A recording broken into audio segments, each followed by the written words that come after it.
Avast and ahoy and good day once again to ye mateys! I be Josh the Pirate, your freshly vaccinated DM, and it brings me a bounty of pleasure to welcome you once again to Corsair's Cove for Ep5 of our new story in my Humblewood world of monsters and magic. Above me, I have my hearty crew, the dangerous Nikolai Kravchenko, the delicious Josh Towns, the dichotomous Karen Schlink, and the distinctive Brendan Ellis. So, let's talk about these wonderful people. It means being two very different things simultaneously, Karen. And you to me are at least that, if not more. Only two. Well, exactly, is what I mean. So let's talk about these lovely people. Let's talk about my dichotomous wife, Karen Schlink. Karen, explain to me who the fuck you are. I think you'd know by now. Hello, I am Karen. I'm secretly one of the lizard people. I knew it! I have Mother of Buddies over in chat and also on Twitter, where I tweet about a lot of random shit. But you can also follow my saucier burlesque alter ego at Miss Olamore over on Instagram. Or if you're more interested in my D&D skills, you can also check out the podcast There Be Dragons, available where all moderate quality podcasts can be found. And tonight I am playing the lovely Kesh, a rangerish map hatch. I wonder if that's going to keep happening, Nikolai. Sorry, that's not a good start, is it? You keep dropping out, so I have to keep putting you back into your place. Get back in your box. Stay where we I put am, you. in fact, There we go. I'm playing a changeling tonight, so I'm going to be playing the other people's characters. Do you mean you have always been playing the changeling and we just haven't known? Exactly. As the Vibe Connoisseur does point out, and I think it's worthy to note, we are now affiliates, so you can subscribe to us. We have our first emote as well. It's a very sexy emote made for us by the marvelous and splendid and lovely Daria Yavdanova. It is a hype emote featuring Javier. We call it the Happy Hype. So you too could have your Happy Hype. You could have a hype. There you are. Yeah, if you just chuck us a cheeky little sub, you saucy little minxes. Well, you didn't say that was a cheeky little sub. Oh, yeah, but you love your cheeky little subs, don't you? Oh. Brendan, tell me about yourself, you insane person here. Well, apart from quoting one video of Auntie Donna's over and over again, Oh, fuck I me. am... Sorry, Serum just gifted 5 tier 1 subs to the community. Cheers, Serum, you bloody legend, you! You gifted one to me, of all people. Yay, Serum. Fantastic. Well, Yeah. apart from quoting Auntie Donna all the time and getting one-upped by Serum, I am an actor and director.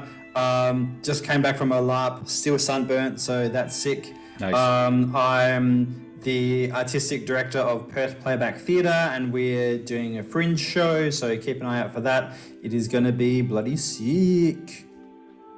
Cool. Love it. Who else have I got? Nikolai, you keep jumping around. Who the hell are you? Hi, I'm Nikolai. I jump around places, mainly between here and Roll for Damage. I just hang around and play D&D. You can follow me on Twitter if you'd like. I never post anything, but it's there if you want it. You repost our stuff, so that's cool. And Josh, tell me about yourself. It's me, your friendly neighborhood tall son of a bitch. Fair. That's me. I'm Josh Towns. You can find me in all sorts of theatrical endeavors. I'm on here every week on Thursday, except for that last week. Forget about that. Forget that ever happened. We will. Yeah, I am also fully vaccinated. I also quote Auntie Donna all the time.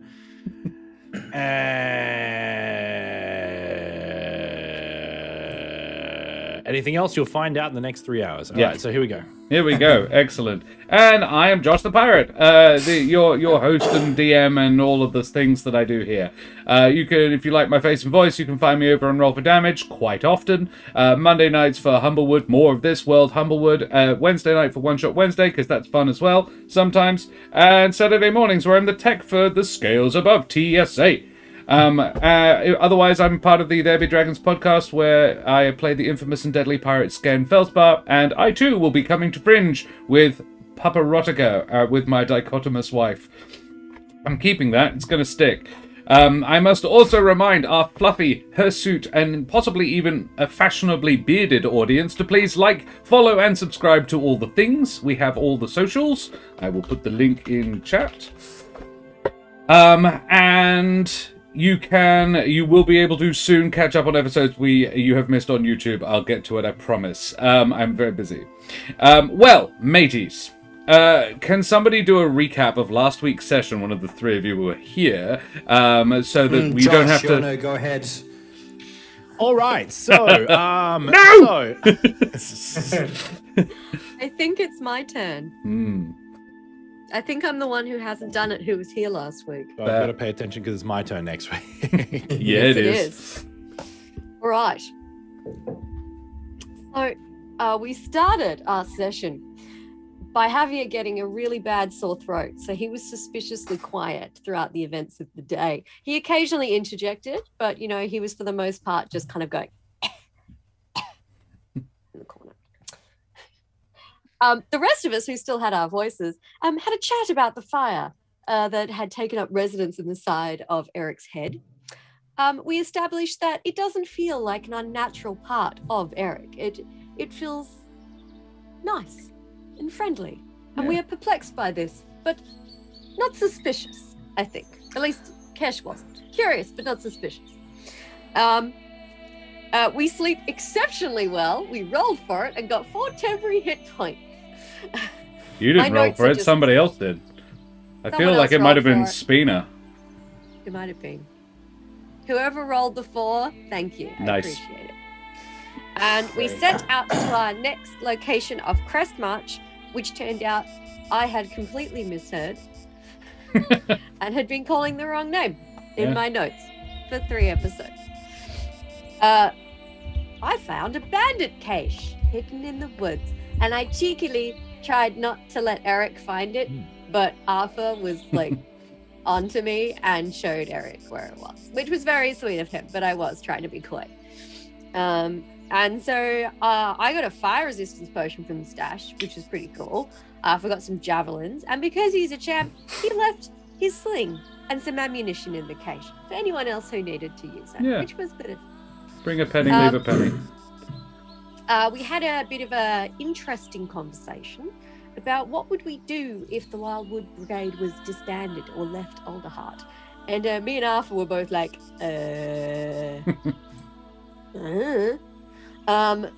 But it did make us think about why we were in the brigade and our life choices, which was interesting. At least I thought it was interesting. So as we're approaching the crest, Arthur spotted an airship called the Hiscalia. Am I saying it right? Hiscalia? The airship was... It was a Hiscalia. Yes. Oh, sorry, it is a Hiscalia. Yeah. The Hiscalia is the name of the beast that's carrying the airship rather than the ship itself. My notes were confusing me. We spotted a Hiscalia, which is an airship, and happened to know that it's captained by one Jonah Littlefoot, who is exceptionally dangerous, and we should endeavour not to meet and or piss off if at all possible. Them or any of their family. Yeah, or any of their family, really. Any of the Littlefoots, they'll cut you. Yeah, just avoid them. And we came to the uncomfortable discovery that, you know, airships contain flammable things, and it looked to be heading towards the place where there were a whole bunch of fiery stuff. And we were like, we should probably sort that out before the Hiscalia turns up there and, like, explodes all over the forest. So we're like heading in, we can see the smoke rising. We're like, okay, stuff's happening. We're here. Let's do some shit. And we spot a line of methods on patrol, which is an unusual activity for elementals. So I talk the others out of lunging straight at them and stealth after them to investigate. And there is a smoky one and a dusty one, which is They were the ones you hadn't encountered before, so that's fair. Yeah. That were having a discussion in simple phrases. So we're intrigued. But we still decide to ambush them before they go back to presumably wherever the bigger, nastier fire elemental is hiding. because, you know, we don't want to let them combine forces. And just because we've met one fire elemental that was open to negotiations doesn't mean that all the others are going to be open to negotiations. And we all have a vested interest in not dying. So Arthur decides to use himself as goose bait. How I think and of I Arthur. wrote direct quote, tries to lure them into a gully with a sexy leg move. He does not do a great job. Well, he did a great job of luring him into the gully. He didn't do a great... They were lured into the gully. They were not seduced. Important distinction. Yeah. exploring And future we options. proceed to kill them. But in the process of killing them, Eric teleports Arthur using like a fiery phoenix wrap thing where his like bird comes out and just like wraps itself around Arthur and then he teleports. And Arthur was not entirely comfortable with that happening. So we're going to have to discuss that a little. You know, consent's important. And I know technically he consented, but he was clearly uncomfortable. Consent under duress. Yeah. Yes, consent. Not really consent. There was a lot of trust going on there. To be fair, Eric didn't know what was happening. Yes, but now we do, and we're going to talk about it. And that was our day, unless I've missed anything important that anyone would like. Yeah, I mean, well, you defeated all the things, and then you decided to have a short rest, I think would basically be it. Very well. Mateys, may your bandit caches remain secret, and all your spell slots not be used by the DM as he pilots your character, as we head tremulously at first, and then with mounting heat and passion, into the Humblewood. Okay. So yeah, you just defeated an elemental patrol, which is weird enough thing as it is, as it's a pretty uncommon thing to see, particularly given the level of coordination normally seen between the fairly mindless, selfless, thoughtless creatures that the elementals usually are, and they're now acting like a military. And then you commenced a short rest before continuing on. So anybody who wants to roll hit die or anything like that is very welcome to regain hit points. I don't believe Javier got hurt. I lost 5 hit points, but 4 of them were my temps, so I'm not going to bother burning a hit dice for one. Very well. I've got good berries. You I had made some good berries, today. yeah. Arthur, I think, took a bit of the damage because he was all up in the angry thing's faces. Yeah, and I got healed a bit as well. Yeah, you had some of the good berries. So yes, Javier. Are we going to have a rest shortly for a short period of time, or keep going? I believe we were having a short rest, weren't we? We're doing sick. Great. Having a little sit down, maybe a cup of tea. A cup of tea sounds good, yeah. After all that. Hey, Eric, why'd your bird try to kidnap me? Yeah, that was upsetting a little bit. He kind of was- disappeared in a plume of fire. Disconcerting. I wasn't sure if I was going to come out another side somewhere or, get brought into you. Like, when it goes inside your face, if I was going to be brought along or something. Yeah, look, while we've been kind of resting, I think I kind of had a bit of a chat with it.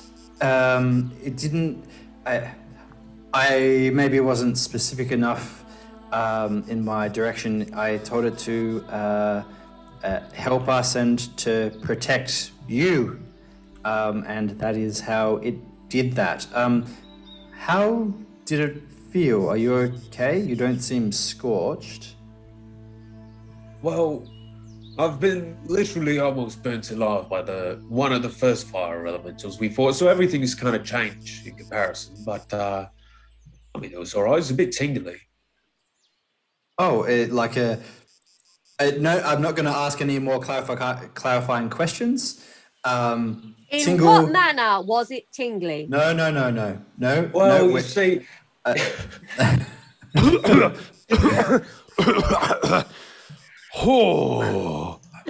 Oh, that's what this was. It was some currants, some grapes. Fantastic. Javier, your voice is back. Oh, that is such a good feeling. Oh, it must have been the steam as well. The steam just got to me and... Oh. Anyway, what are we talking about again? The fact that Eric encased Arthur in a plume of No. fire. I did not. My little friend did. So you got a bit burnt. But not by my friend. Okay, but you seem fine. So what is problem? It was kind of terrifying. At least it was to watch. Yes, Fire? it was. The fact that we see like fire elementals like burning the things like... It was Well, we can clarify that that the phoenix is not going to burn you if it's going to fly at you full pelt like a peregrine falcon. Right, so a bit It's of pre-communication saying that you can do that is probably wise.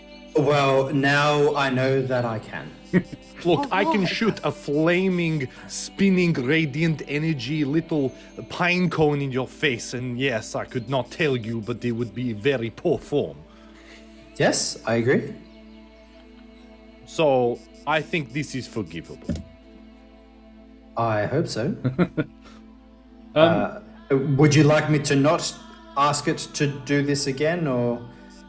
Look, it was very All right. handy. It's a neat trick, and now we all know how it works and that we're not going to die. Yes, that's good to know. Because not going to lie, dying in a plume of fire has been pretty high up on my would prefer not to die that way list. It's relevant at the moment, I think. Yes. Up there with being stabbed in the ear, that sounds particularly nasty to me, and I don't know why. Why you be stabbed in the ear? Drowning is the I worst. don't know, but just it feels like it would be like not that being stabbed is pleasant, but even less pleasant if it's your ear. It's very sensitive, you know. I mean, I've a piercing is just stabbing in the ear. Yeah, but it's just a little prick. I think if I was to drown, I would want to be knocked unconscious first. Oh, definitely. Whilst this is great and very much character building, Javier, Yeah, can you moving roll on. me a religion check, please? I was like, We're just having a short I rest. can talking just about like, how yeah, we'd you're like not to actually die. taking the short rest in real time. Tune in for the next hour. Yeah, we'll take our long rest that way as well.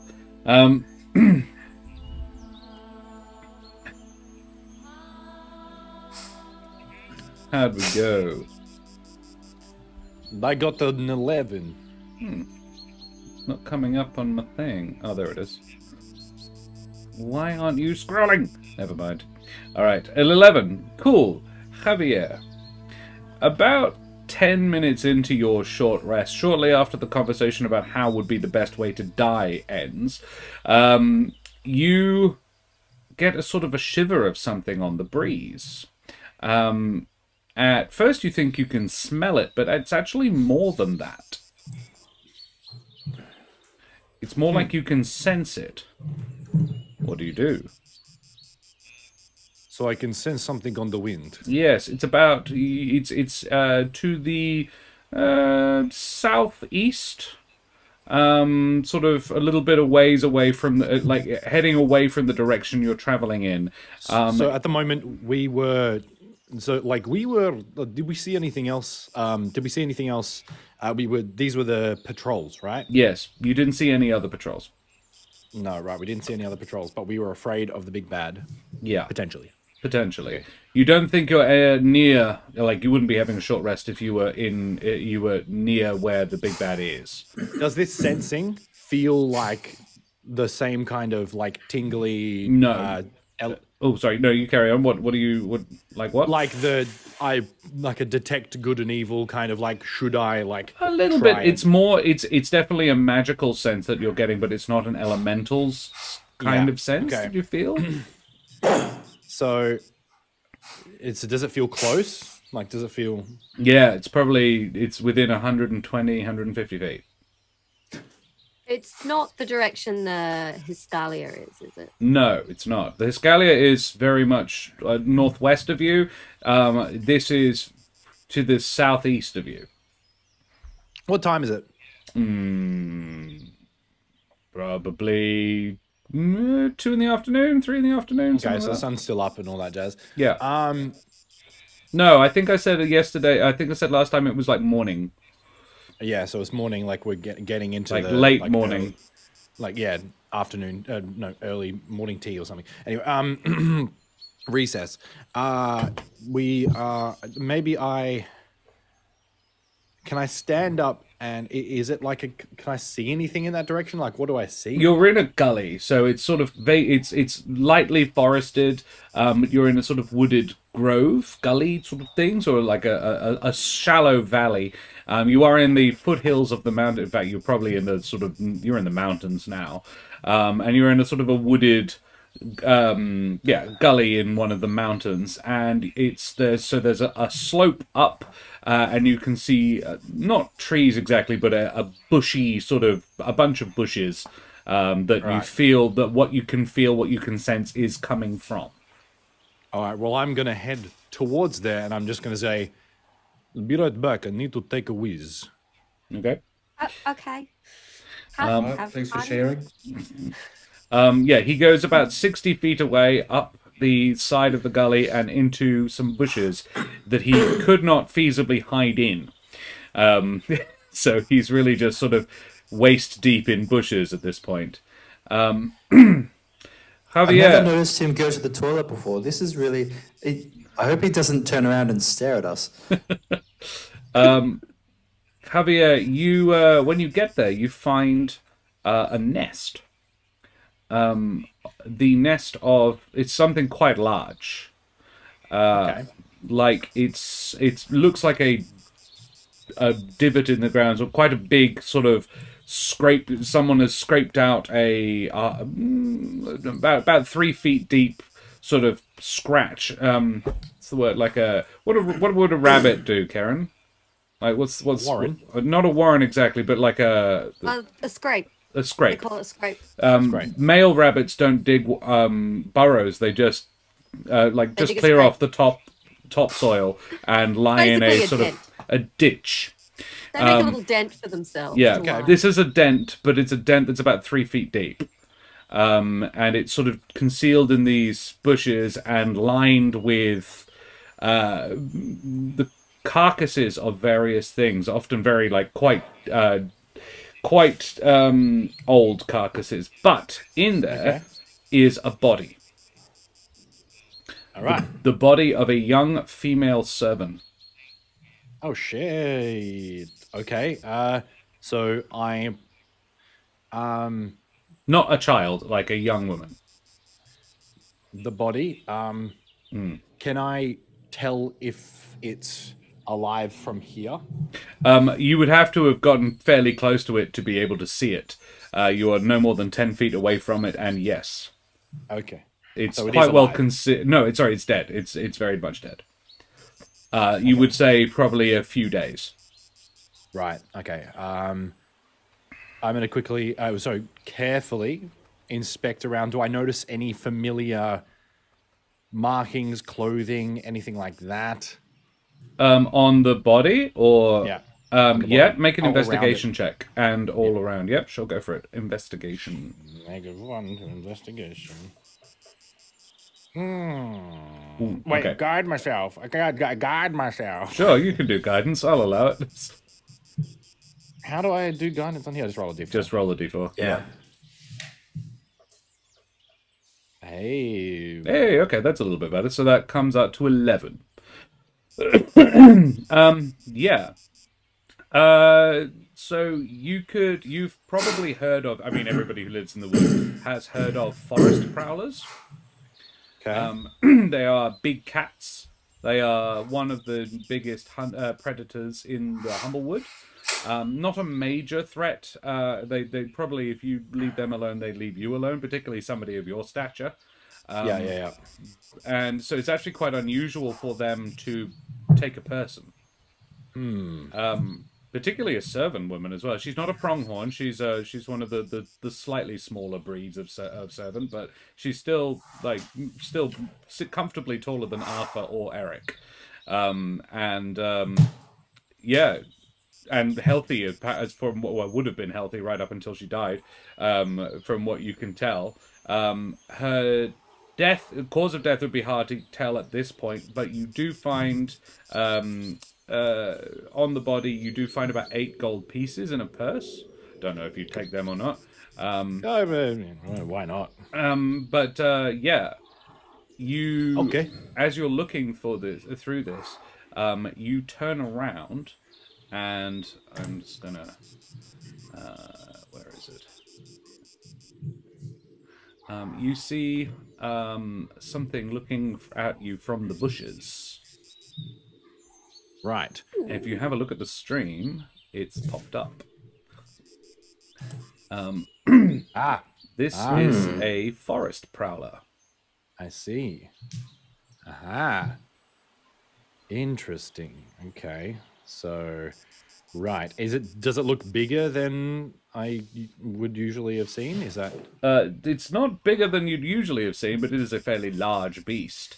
You'd guess from the look at it. I mean, I don't know how au fait you are with animals, so if you want to roll a nature check, you could see if you can know a little bit more about it. Yeah, well, I mean, apparently, according to this, there's some connection with servants. Oh, right. So, with nature, do you say? So, do Yes. nature? Yeah. Again, a negative. Yeah, that's all right. Yeah, you'd know that they definitely these creatures are fiercely protective of their territory, and usually mate. They usually pair for life. Oh, that's cute. This one is solo, however, and looking very defensive. They have it's sort of an interesting creature. They have antlers, as you can see, and they actually have the fur on their backs isn't just mottled, it's actually got leaves growing out of it. They actually have they aren't partially plant, but they deliberately sleep in when they are young, they deliberately sleep in a kind of vine that they get the seeds in their fur, and the vines grow on them as a permanent natural camouflage. And so they make a point of getting wet regularly to keep this natural camouflage growing. So what you can see on the forest prowler's back there is actually like a moss wyvern serum, yes. Cool. Is actually part of the creature, not part of the art. And yeah, this one, as you look at it, you realize it's guarding a cub. So what I'll do is I'll stand up just as proud and stand like as normal as just upright with my, obviously my horns, just craning myself, making myself as big large as possible. Yeah. And kind of like nod towards it. Does it react at all to my movements? It crouches a little bit more, and sort of it's looking a little bit more aggressive and ready to pounce, but it doesn't act. It is intimidated by you. Yeah, no shit. All right. But you would know that tangling with these things one-on-one, you probably would not fare well one-on-one with one of them who was defending her nest. Well, I will grab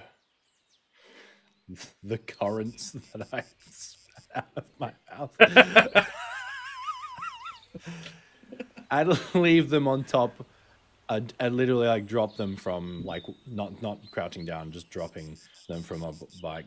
And is the mother? So the mother is between me and them. Between you and the cub, yes, definitely. On the far side of the ditch. Yeah, so I'm saying like, are my friends? Where are? Oh no! The way you can retreat backwards towards them and not get in the way of the animal at all. Okay, well I will start backing up slowly, still facing forward, and like staring down the cub. Do I see any other prowlers? No, it's interesting. You don't. I'm. You can make a perception check, but you won't. You wouldn't. So there isn't one to see. Is the point? So you can make a perception check, but yeah, I'm happy to tell you. Yeah, 21. No, there isn't one. There isn't any others around, which is odd. Yeah, And that's like it was. I saw a bunch of bones, but like bodies, like you said. But I saw a servant woman. That was. And again, but no other- unusual that this creature would have taken one. I mean, what would I have been thinking about this? Like, does this person need the? I need to report back to the friends. So I think I will, if I can make my way Sure. back, then I'll try and make my way back. Very well. Yeah, it wouldn't pursue you. Cool. Yeah. So I saunter back to the group, and I'm like, "Sorry, it was a long piece." By the way,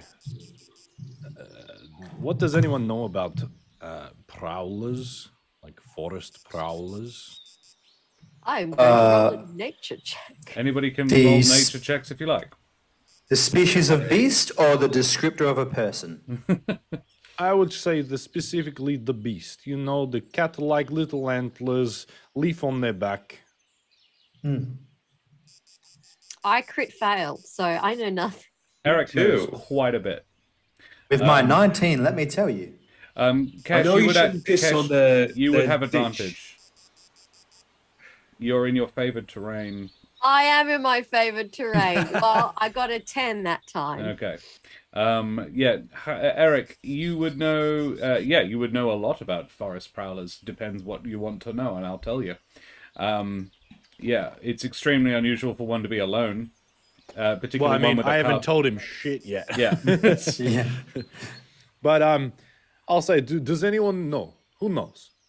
I do. Lay your questions on me. Is this hypothetical or? I mean, Boring. hypothetically, if one were to take down, I don't know, like quite a few people and have them in their own nest. I want to be clear. The servant woman was the only body of a person. Oh, right. Bodies of animals, but Yeah, there's the rest of it certain- have been hunted, like animal hunted. Yeah. So, if one were to kill a person like me, or like you, like, would that be a common occurrence or something we need to be worried about?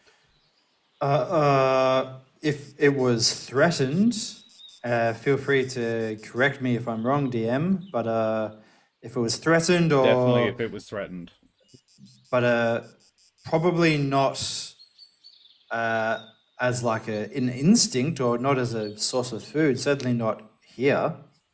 Okay, well, I'm not going to make a big deal out of it, but there is a dead woman in the ditch over there with a pronghorn, whatever it is, and a cub. So it is clearly a family, but I don't know. I'm thinking leave it be, but I'm getting a sense that this is not normal. Do I Eric- get anything? Eric, yeah. you would know that this is not their cubbing season. It's out of season. This is not their. This is not usually the season that they would.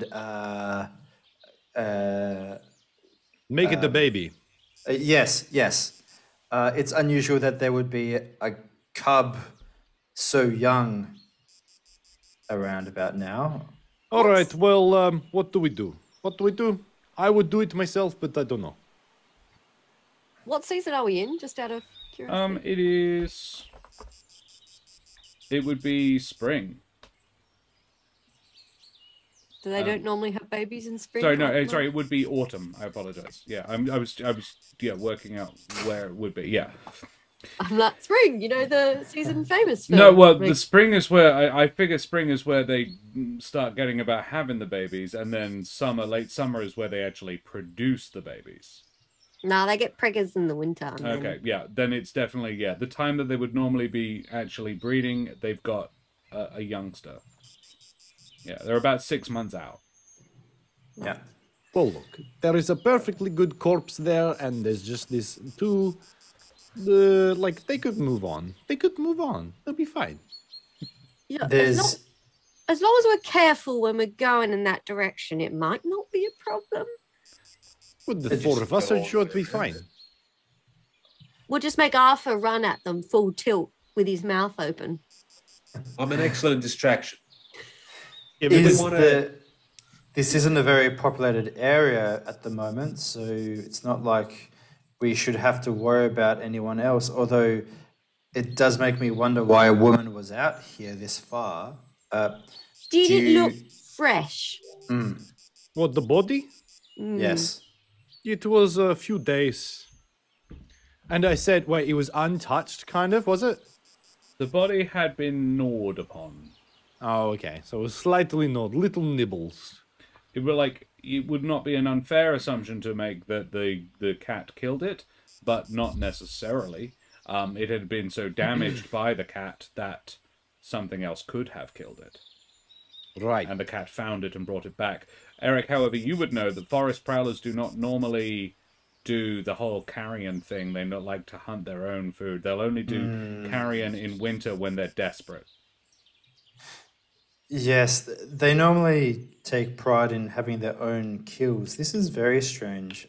And I wonder if she's out this far, then she may have been a scout. I wouldn't want to disturb the creature, but I wonder if it is worth us examining the body to see exactly what she was doing here and maybe look for some burns. I mean, I did not see we've any got birds. elementals about the place. It's probably disturbing the ecosystem. That It is would make probably everything a little warmer, shortly. Yeah. Not too much nowadays. It did used to. Back when the elementals, back before the conjuration circle was established, yeah, it was unseasonably warm for the good 6 months before the build up to that. But now it's sort of righting itself now. Just as like a outside thing, like rabbits are meant to like molt when the seasons change. But they'll really molt if there's any dramatic change in weather. So if it goes from super sunny and warm to rainy, even if only for a couple of days, they'll be like, oh, better molt. Which means So our two have animals been can molting be- for the last 6 months. So animals can be confused by changes in the weather. All right, we're talking too much about this. We should get this done. What are we doing? I think we should leave it for the moment and maintain focus on checking out what's happening with the big fiery bastard. And then when we sorted that out and we know the whole area is not going to blow up, we can worry about why there's a prowler. So If I may provide a counterpoint, if this woman's death does have anything to do with these elementals, then examining the body may give us some information about that. I mean, I did a quick search, you know. What do you think it has anything to do with the elementals? Okay.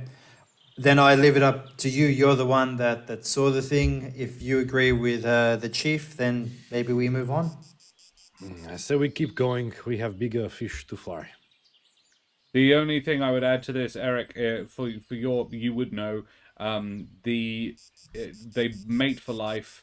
Given that the child was born out of season, the fact that the male is not there is odd. The male would probably take it in turns to hunt, but they wouldn't go far. And if there was like, you guys haven't been exactly quiet, there was pretty much a small skirmish within 60 feet of their nest. The male would have come back by now. And would have been like, the hell is going on in my house, sort of situation. The fact that the male does not appear to have is interesting, but not necessarily germane. Yeah. So do we check it out, or It's very unusual that the male isn't there. Potentially he has died and she has been left to kind of fend for herself. Maybe that's part of why she so we can make it a pet? Maybe, although I don't think they were known for being domesticated. No, no, you could never. No, no, you It's can our try. You first can try. time for everything. Kill the mother, take the cats. baby. Totally make it a pet. DM, Yes. what do these creatures have a natural predator? Yeah. Bigger cats. There is a mountain lion style situation. This is like a mountain panther. The mountain lion style one have bigger antlers basically, and rather than moss growing on it, it has rocks in its back. It's like part rock. And this would be the terrain that they would live in as well. Yeah, probably a little higher elevations. They're the only major competition for forest prowlers. Yeah. The only other thing that I could think of would be if a mountain prowler was. I can't remember the name of the thing. That's a bigger cat with rocks in it. Is the only natural predator of these things. So unless that's it actually is on the called a prowl, mountain lion. I apologize. It's called a mountain lion. Unimaginative Cool. name, but it's pretty boss looking thing. It's got like stone antlers and bits of rock where cheetahs would have like markings. It's when you meet one, So- I'll put a picture up. So that thing that I just described, you heard me describe it in my own voice. Yep. That might be around, and maybe we might need to be aware of that. Or it had a tussle with some elementals, which wouldn't be This surprising. is. I think we can This move is on. stupid. We've been resting for far too long. We need to keep going. Yes, I agree. All right. No, I think we're safe to leave it for now, but it definitely warrants a little investigation. I will put that in my notes. I definitely have the If it voice comes up, we of. know where it is. I definitely have the voice of a British man in my head, seeming to imply that it's important, but we can't connect it to the plot. So let's keep going. Not necessarily. Could That be a was red not my herring. intention. Or a red prowler, if you will. Yeah. Cool. In which case, I assume you proceed on to your next destination after you've now Correct. finished your rest. Very well. So, do you take a direct path, or are you going to try and follow the path that you think the patrol was following? I would like to take a direct path. Very well. Kesh is feeling a little anxious and wants to get moving. I'm with you, Chief. Let's go. Kesh is coming up still injured on her character sheet. Karen, is that accurate? I should be on 31 hit points. All right. The overlay's saying 23, but never mind. Cool. Alrighty. Well, the village of Crestmarch is small and reasonably self-sustaining community nestled in the foothills of the Crest Mountains. The village itself rests in a valley running east-west, which focuses all of the settlement into one long line. It doesn't have chance to really grow very much north and south. 3 streets wide at the broadest. The main focus of the village is a combination of animal herding and mining. The hills around it being really great places for rearing giant caterpillars, which are the equivalent of sheep in this world. Rather than growing wool, they grow silk, but lots of it. And normally spin it on bushes that can then be harvested. And the mountains around are filled with veins of iron and copper ore. The elevation makes the air cool and pleasant for most of the year, and the little village basks in quiet prosperity. Or, at least it did, until about 3 months ago, when the first elemental attacks came, burning the slopes and firing the thatch roofing of the buildings. The people put up a sterling fight. Arthur, you actually would have been among those who came out to witness the very last fight here. You were among the group that came and saved the village, basically. Time and again, they formed a shield wall across the village square and fought the monsters back. But in the end, they were almost overwhelmed, and the bandit coalition arrived at the 11th hour and evacuated the survivors, and Arthur was one of those peeps. Kral was the leader of that particular expedition. No one with no one to put them out, the fires just run their course. Little remains standing that isn't made of stone, though this high in the mountains, quite a bit of it is made of stone. But no buildings have any roofs. From your vantage point, and I'm going to say you are up on the crest of the nearest mountain, or the nearest ridge line to the village. You are looking down into it. From where you are, you can make out the well at the eastern end of the valley, so the higher end of the valley, near the entrance to the mine, and the shrine in the center, the village square, which is what they formed their sort of shield wall around. The shrine is a simple thing. Essentially, it's a four-sided pillar, with each side a devotional mural to a specific amaranthine. In this case, you wouldn't be able to tell from this distance, but in this case, it is Gaspard, Kareth, Ardea, and Rhea. Gaspard is the Jabin amaranthine, Kareth is the servant one. Ardea is sort of the overarching mother goddess. She's a stork in most imagery, and Rhea was the hunter goddess of the raptors. And it seems that most of the focus of the activity that is currently going on in the village is at that shrine. For, though abandoned, the place is not empty. Can I get a perception check from everybody?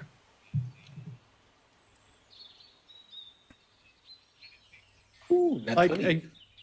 Question for the DM. I did it in my last campaign because I was also a cleric with guidance at will. Do you want me to say I guide myself when I do anything? Because please, you can. So yeah, but you have to say it, otherwise you haven't done it. Alright, well, would you say something like a perception check is guidable, or do you just want to do individual tasks in which you do something? I think it's more like, yeah, if it's just looking, it's sort of, this is somewhere between looking, if you're doing something actively. Yeah. And this is, I feel, a situation where you'd be like, okay, I'm going to sit here and have a real good look. Yeah. I would allow guidance in this instance. Yeah, fair enough, because I'm trying to not get caught out. So yeah. If you were looking for traps, yes. If you were just walking along and I wondered if you saw a trap, no. Speaking of which, I rolled quite a ways under my passive perception. I don't know how you sit with passive perception. Again, it's if you're actively doing something. If you're actively looking, which in this situation you definitely would be checking out the place. I wouldn't stress it too much because there's a 21 and an 18 plus 4, an 18 and a 15 plus 4. But yeah, passives I don't treat as a soft minimum generally. But there we are. We've got 3 in the hello. I don't know, people in the chat. Oh, hi Stormfell. Nice to see you. Yes. Oh, wow. So, yes, we have, 3 in the vicinity of 20. So, what do you see? You can all see, you can all make out about a half-dozen Magamin, the little flaming goblins, under the direction of a large, smoky being, gathering up piles of refuse and piling it around the shrine. The things that they lay down smoke, but it seems that they're being very cautious about deliberately not lighting them. The smoky creature, it's an elemental, is about 15 feet tall, and though its features are hard to make out, looks humanoid. Looks like a humanoid whose form has been reduced to smouldering embers and then had water poured on all of it, generating a thick black smoke around it, the whole thing. Just sort of perpetually exuding this really thick smoke. And then everybody except Eric, I'm afraid, can make out a couple of other things. In fact, a couple of other specific things. Some wisps of smoke that drift over the buildings, and at first you would think, oh, it's just smoke from the residual fires and so forth. But actually, you can spot a couple of smoke mephits that appear to be just sort of drifting, looking at things. There doesn't appear to be any particular direction to them. They're just sort of checking shit out. It's hard to determine what their intention is, but there's definitely 2 of them wafting over the village They're moving, but they're both moving counterclockwise. Sorry, yeah, counterclockwise. They're just drifting. That is all you can see from where you are. There may be more stuff, I want to be clear, but you can't see it from where you are. So the smoky one, the humanoid one that's looking after the shrine, that's not the big bad, is it? It would not be hard to infer that that is the largest elemental here, certainly by a country mile. It's as big as the first one you fought at the Conjuration Circle, but it's different. It's not fiery, it's smoky. But it would definitely qualify as an elemental and probably fire aspected. Right. So what are the odds that that's the biggest one here? Pretty likely, I would say. Yeah, if you're wanting a roll for it, nature it. Or Arcana if it's better. Oh, yeah. That would probably be your target, Karen. Oh, good. And it's your favorite enemy as well. You'd have had advantage on that roll. Not that you needed it, but yeah. I didn't need it, but yeah. That's definitely what you're here for. It is clearly directing the Magmin. Right. Well, what's the plan, Chief? Do we go right for Big Smokey, or do we take out the little ones first? That is the question. Because how many would there be in total? There were the two... You can see 6 Magmen, the Smokey Boy, and the 2 smaller Smokey Boys is what you can see. So 9 that you can see. I'm also noticing that the things that they are carrying, they're being very careful with that. It's all burnable materials. Does it look It's like all around the shrine as well. Does it look like they're making a fire? Basically. Looks like they're getting ready to have a fire. Right. I'm going to go out on a limb here and say we should probably act before they set that on fire. Eric and Javier can both make religion checks. Yeah. I was here when the people were fighting the elementals off. That was the rallying point. So this is just a giant fuck you from the elementals. So I say we go in them and just smash the shit out of everything. Wow, a solid 0 from Javier. Arthur, it is a valid point to make that more people died around that shrine here than anywhere else. It is, from what you remember, that is where that was their last stand sort of spot. Whether or not that's relevant at all, but that you do remember, it's a valid point that you brought up, and you do remember that. Eric. Not being a magical sort of person, really. But I just had a terrible idea. Is it possible that by making a big ass fire in a place, that's seen a lot of death and chaos, that they might be able to make some sort of magical event happen? You can, guys, Javier and Eric, with what Kesh just said, you can roll again, like with advantage. You can have, as in your original check can be now with advantage. Okay. Because a 12 wouldn't have really done it, but a 16 probably ticks. Yep, sorry, carry on. And religion? Yes. Yeah.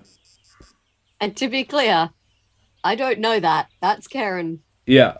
Having a horrible, horrible suspicion about what they do. Yeah, Javier, what Kesh just said sounds upsettingly...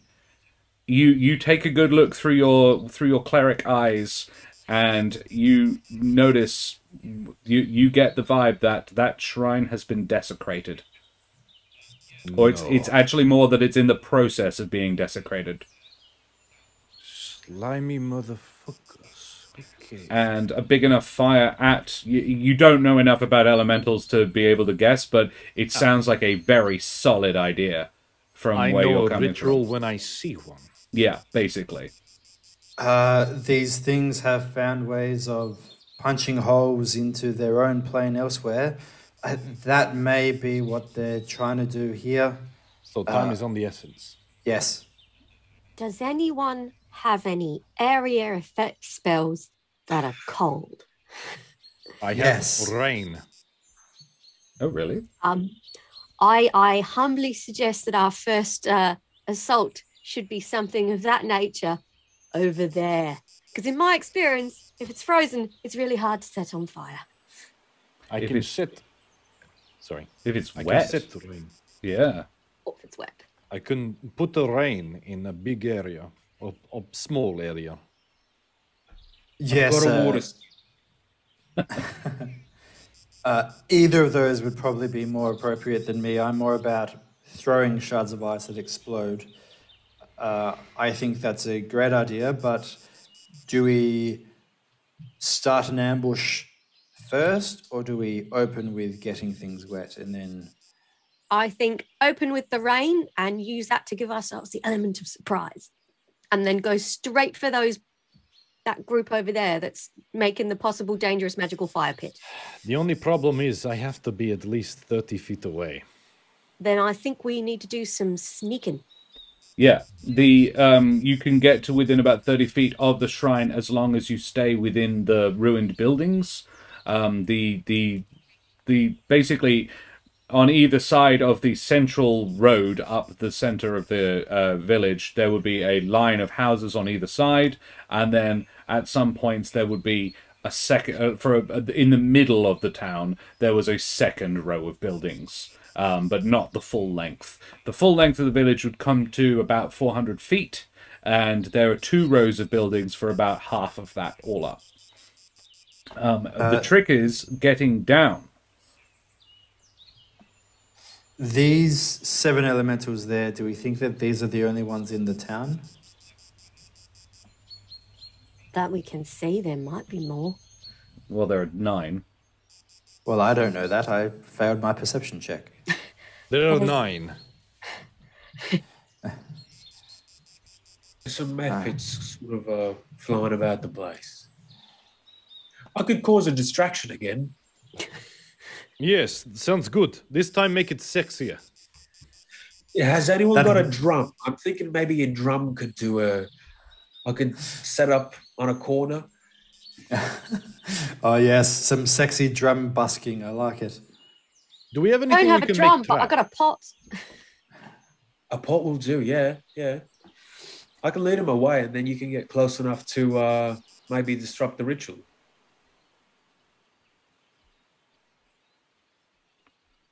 Do you... I have the utmost confidence in you, Arthur, but are you confident that you will be able to survive that long without us joining you?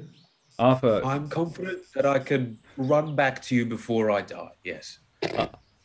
okay. I'm not. Who am I to get in the way of great roleplay? Kesh is not totally down. Kesh, what you witnessed of Arthur running back to you, the methods are definitely faster than Arthur is. That smoke method was about 5-10 seconds away from catching him. Right. Eric, what if your friend was to join me and he just hung around my shoulders? If they get too close, he can just bamf me away. That was going to be my suggestion. Yes, it can definitely do that. Let me just check if there's a finite distance that it can be from me. It's a valid idea. I love this plan. Like Controlled drumming, sexy chaos. I'm searching my instincts and I can't see anything about it needing to be within certain space of me. So sounds about right. Yes, that sounds like a great idea. Oh. Well, Arthur can go be distracting over there, and we'll sneak down there, and Javier can conjure up some rain on their potential fire, and then we can try and slaughter the rest of them. Is there any particular like a water tower like in the middle of No, there was a well. town? There's a well that at the will end. Conveniently. No. Water towers are not really this era, I'm afraid. And you're in the mountains as well. Later. Yeah. There is a well. Well, and it was Arthur would be probably the only one who's likely to be aware. It's one of the best, like, in this area. Wells are fairly few and far between. You don't tend to get groundwater that stays at that level in the mountains particularly often. But yeah, that well it's the only reason the village could be founded, is that you've got a well up there. So it's a good one. It's a reliable well, I suppose. It's a well. It's pretty well. You need a drum. Thank you. I'll be here all week. Yep. Cool. So the plan is Arthur is going to distract them. Arthur is probably going to. So to putting this into a way that makes it work, I suppose. Arthur would probably want to go around at least a quarter of the way around the village to the sort of the mouth of the valley. At the north, at the eastern end, and then make a heck of a lot of noise, and you guys can then stealth down the slope that is pretty barren, so then it's not an easy thing to stealth down. And then Arthur will run as soon as the noise has been made and hide,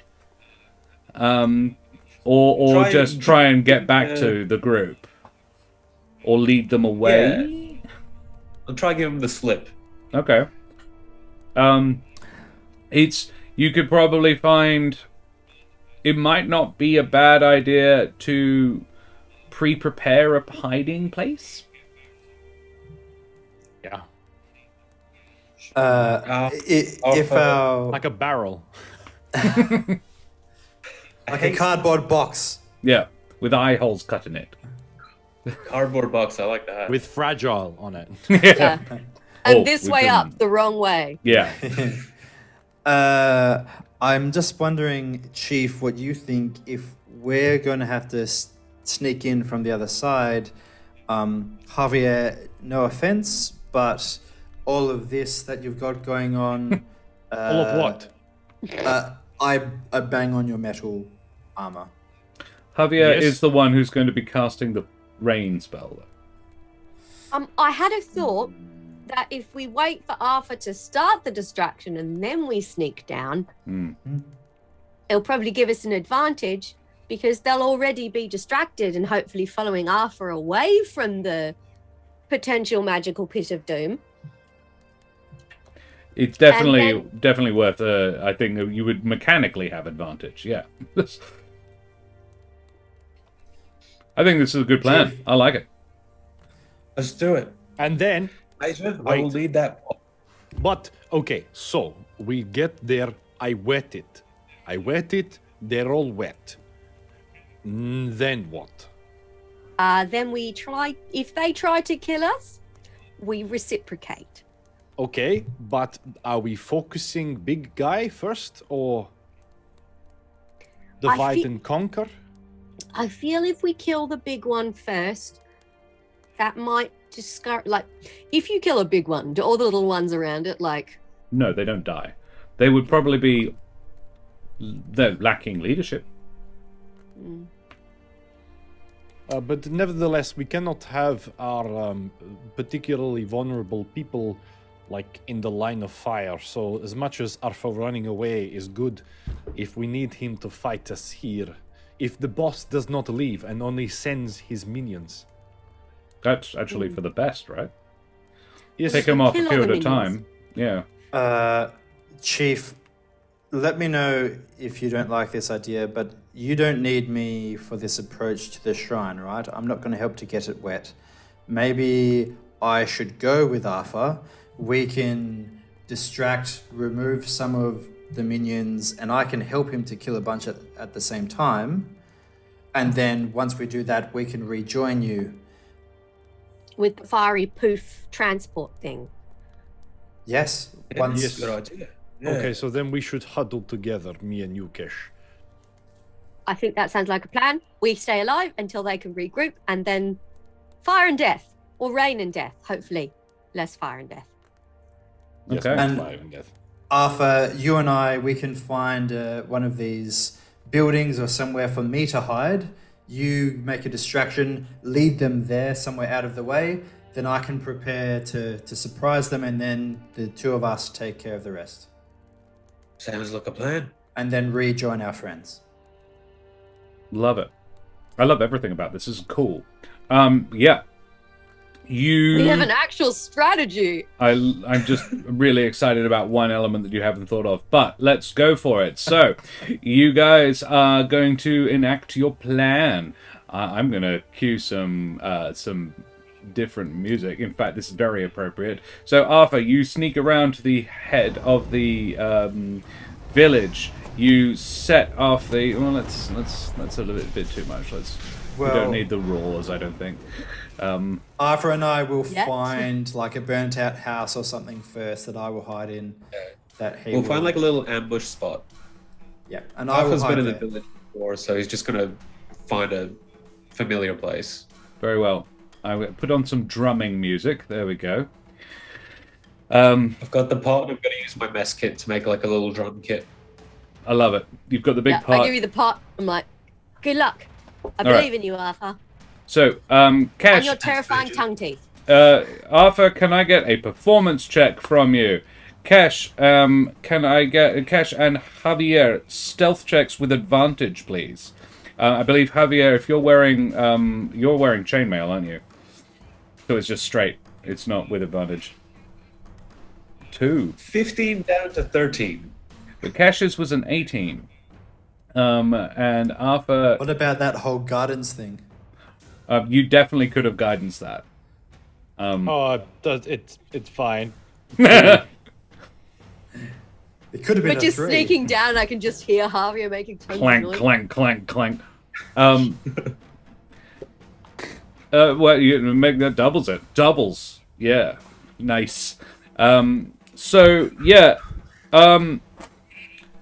I really like this plan. The way I envisage it happening is you wait, the two of you wait. So Arthur starts his drumming. He's not in sight, so they can't see it. They can just hear it. And the smoke method first seems to sort of look around, and then the others start paying attention. The other smoky ones, the magmen seem pretty fixated on what they're doing, gathering up what remains of the burnable materials in the village. But the smoke method, it gusts something at a couple of them and gestures to the top of the ridge line. And one of the smoke methods leads a pair of the magmen up to have a look. For the record, Alpha's building up to the drum solo in the Air Tonight by Phil Collins. Of course, Yes! of course. If anyone wants to make more fan art for us, I want Arthur doing that cabriad. Yes. Also, for the record, I have used my action to make my Firebird light up. Very well. And at this point, this is when sort of everything's attention appears to be fixated on the what's going on at the top of the top of the valley. Kesh and Javier would choose that moment to come down. There's a bit of clanking, I'm going to give you a few seconds, Kesh and Javier. One of the Smokey boys comes out of, just as you're getting towards it, you're probably not in the eye line of any of the others now. But one of the smoke methods comes out of the buildings. This is a third that you didn't know about. Comes out of one of the building you're running towards to take cover in, basically. You have a round. What do you do? So we've versed one of these things before? Yeah, it was the I don't want to say the most dangerous of the four that you of the 6 things that you fought last time, but yeah, it was definitely the one that has the most potential for problems. But the smoky ones have more of a corporeal form though. Less corporeal, but definitely it definitely has a form. I wouldn't say it was hugely corporeal though. Sorry, was it the magma? The magma one had a fairly corporeal form. So Okay. it hasn't seen us. Oh, it's definitely seen you. It hasn't raised the alarm yet. You have 6 seconds before it does so, basically. I'm gonna shoot it. Right. I'll what Unless Yeah, Javier's got something cool. unless You both have one action. Yeah, that's it. Sort of So thing. I'll Yeah, I'll guardian bolt. Ooh, all right. Cool. Yeah, make me them attacks. Cash. Should I attack first? Can I attack first? Yes, you Yeah, can all right. You can attack first. Go for it. Only because if it hits, you get. Oh my god. 13 smoke method. AC. Yes, you do. You hit. Oh. For 15 damage. And it's radiant, isn't it? Well, very nice. Correct. Cash, you have advantage on this shot. Yes. And yeah, Love it takes that. 17. 17 does hit. I don't know why I suddenly turned into Sean Connery. Sean Connery. 17. Yes, you did very well. Do some 9 points of piercing damage. Ooh. Ooh. It's not resistant. Yeah, it dies. It sort of poofs out. It actually poofs out in quite an aggressive manner. Explodes into a cloud of smoke. And I'm going to say, can I get Constitution saves from both of you, please? Oof. Is this going to draw attention? No, it actually was so fast, and there's still a fair amount of noise happening at the end of the valley. A 15 is good, a con save of 7 is not. Javier, you basically, can I get Stormfell, can I get a 1d4 in chat, please? Exclamation mark, roll space 4. This is for the fire damage that Javier is about to take and become poisoned for 1 minute. From the inhaling of this nasty smoke that you just sort of... That sucks. Because he still had a bit of a rough throat, you know. Yeah. Yeah, sure.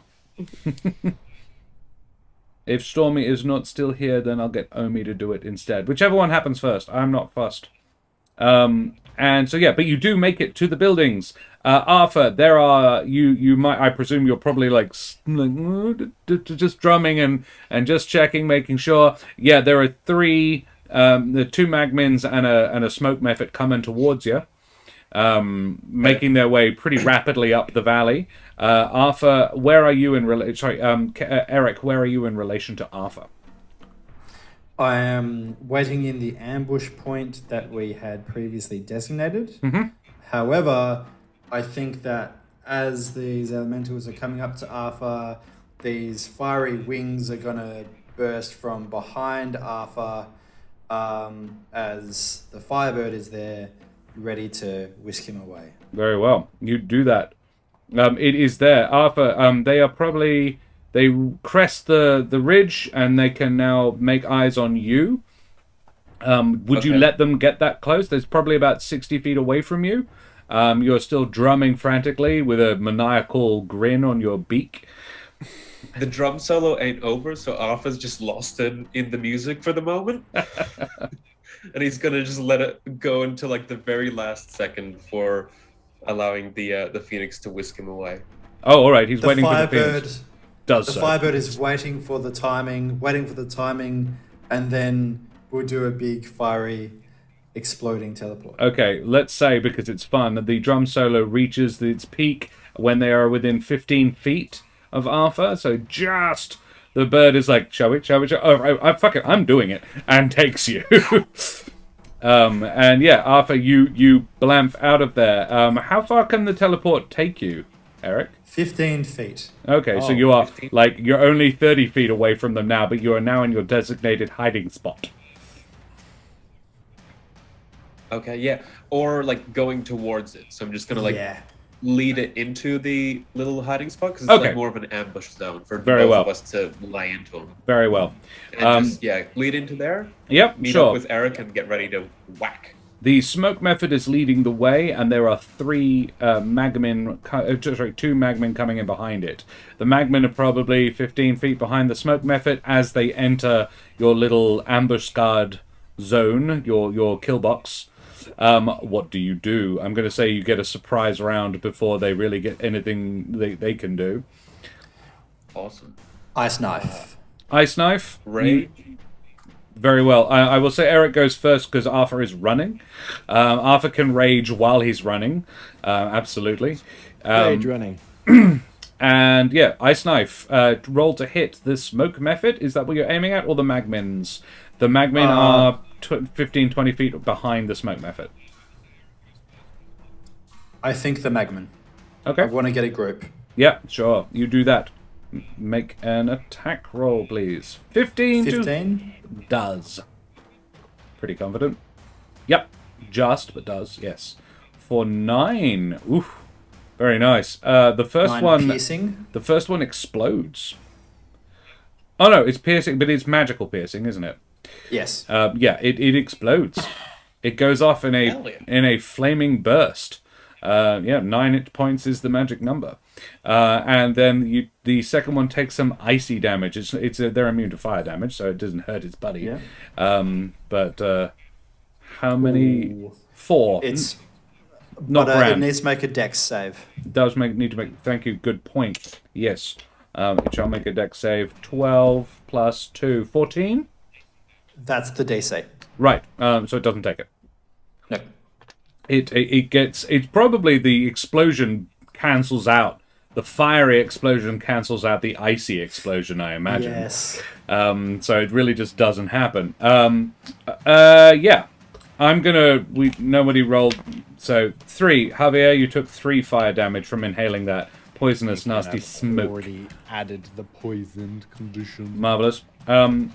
Remind me, what does the poison condition actually do? I'm struggling to remember. Disadvantage on attacks and ability checks. Oof, nasty. Fortunately, Brutal. you have a bit of a breather now because you've made it to your stealth position. Yep, Arthur. Eric just took out one of the magmen. What do? You are no more than 30 feet ahead of the smoke method. Probably less. Okay. I'll launch a javelin at the smoke method, actually. Very nice. You do that. Would giving Javier a good berry counteract the poisoning? Does it say that good berries can do that in the spell description? Like a lesser restoration. Very much doubt it. 5 points of lay on hands from a pally would do it, but no, I don't think so. 13. Ooh, on the smoke method. Does. Just. 6 points of damage. Very nice. Cool. Yeah, you do that. It takes 6 points of damage. Does rage damage stack onto thrown weapons? I don't know. It feels like strength-based thrown weapons. It should do. Makes sense, right? Why not? I have no issue with that. Yeah. So another 2. So 8. 8. Very well. It takes 8 raging thrown damage. And I think at this point, you two should probably roll initiative. Yes. For the remaining 2 guys. A pair of 9s I got. With my horns are Nice. So yeah, Eric gets more than they got. 11 for both of us. 11 for both of you. Nice. Hilarious, because they actually both get +2s as well, so everybody got 11. All 4 of you got 11 one way or another. In which, Alright, Dex! well, Eric actually has the highest dex. Arthur goes last, and the 2 things else go in the middle, because they've got +2s to dex. So, Eric, you go first. There is a magmin 30 feet away from you. If I imagine you're off to one side of the whole business. Yeah, so there's a magmin 30 feet away from you, and there is a smoke method that just got nailed with a javelin. The javelin passed right through it, but it didn't enjoy it. And now the javelin is sort of sticking out of the ground at a nice angle, about 10 feet behind it, with a bit of smoke trailing off it. And how far away is the smoke elemental? Neither of them are further than 30 feet away from you, I would say. Okay.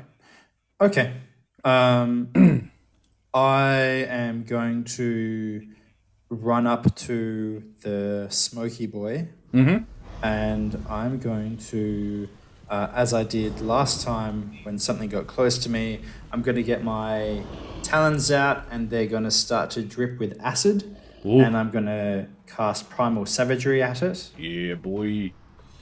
That's a 22 to hit.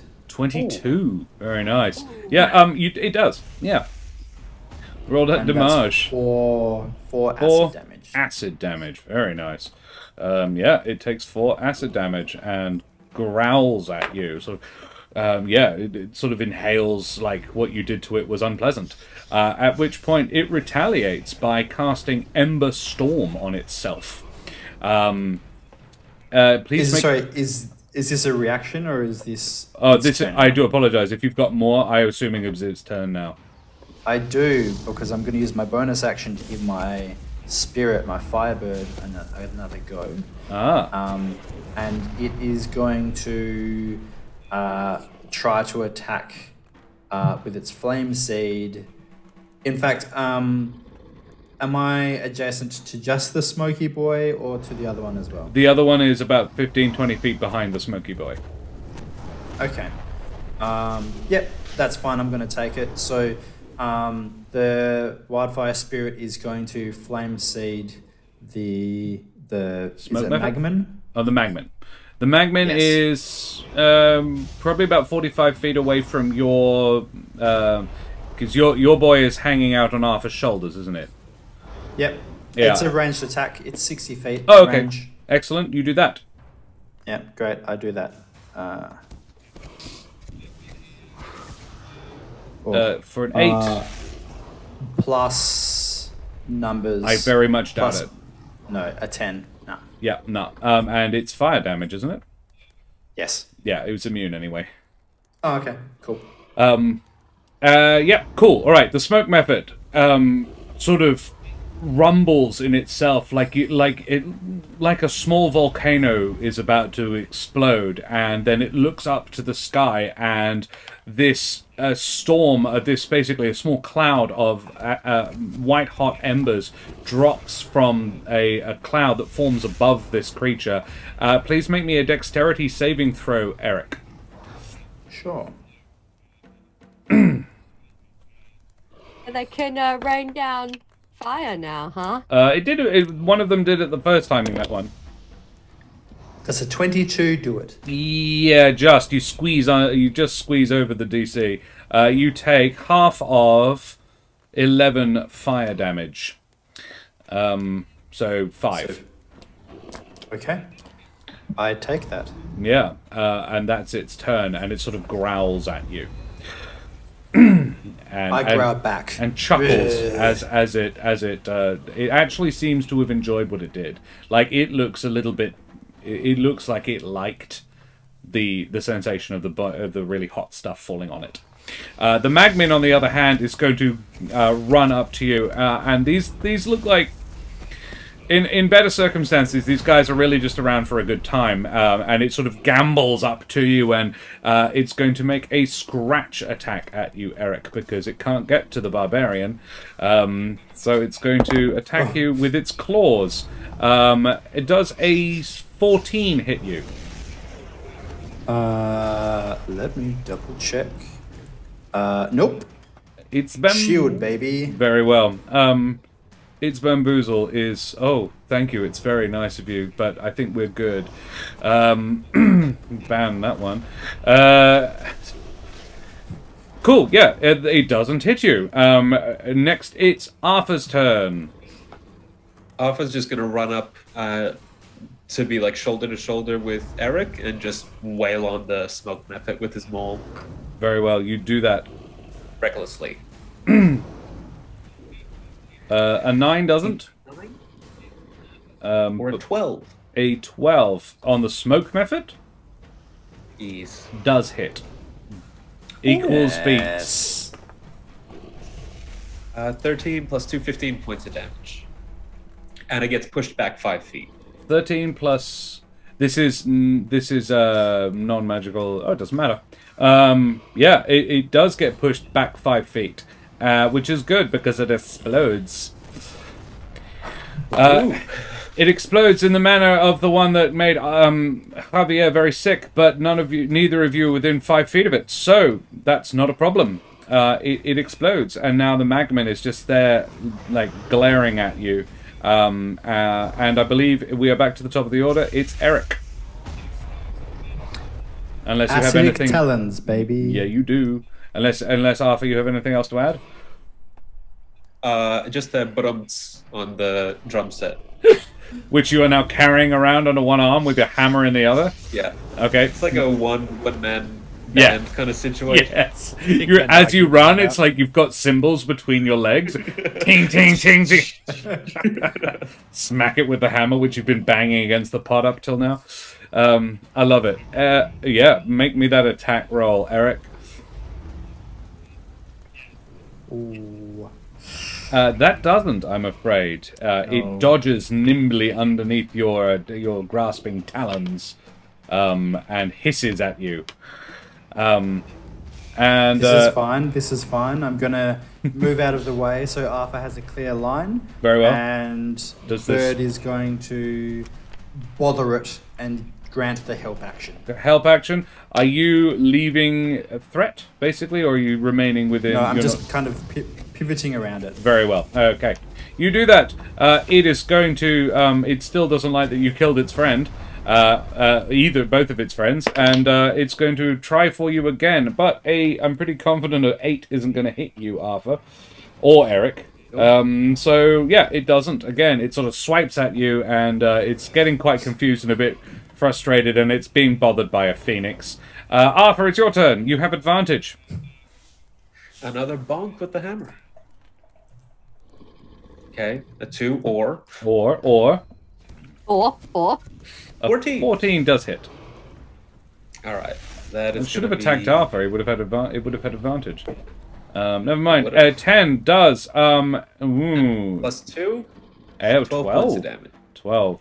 And it gets pushed back 5 feet. It does get pushed back 5 feet. It doesn't die because that was non-magical, and this one is resistant to non-magical stuff.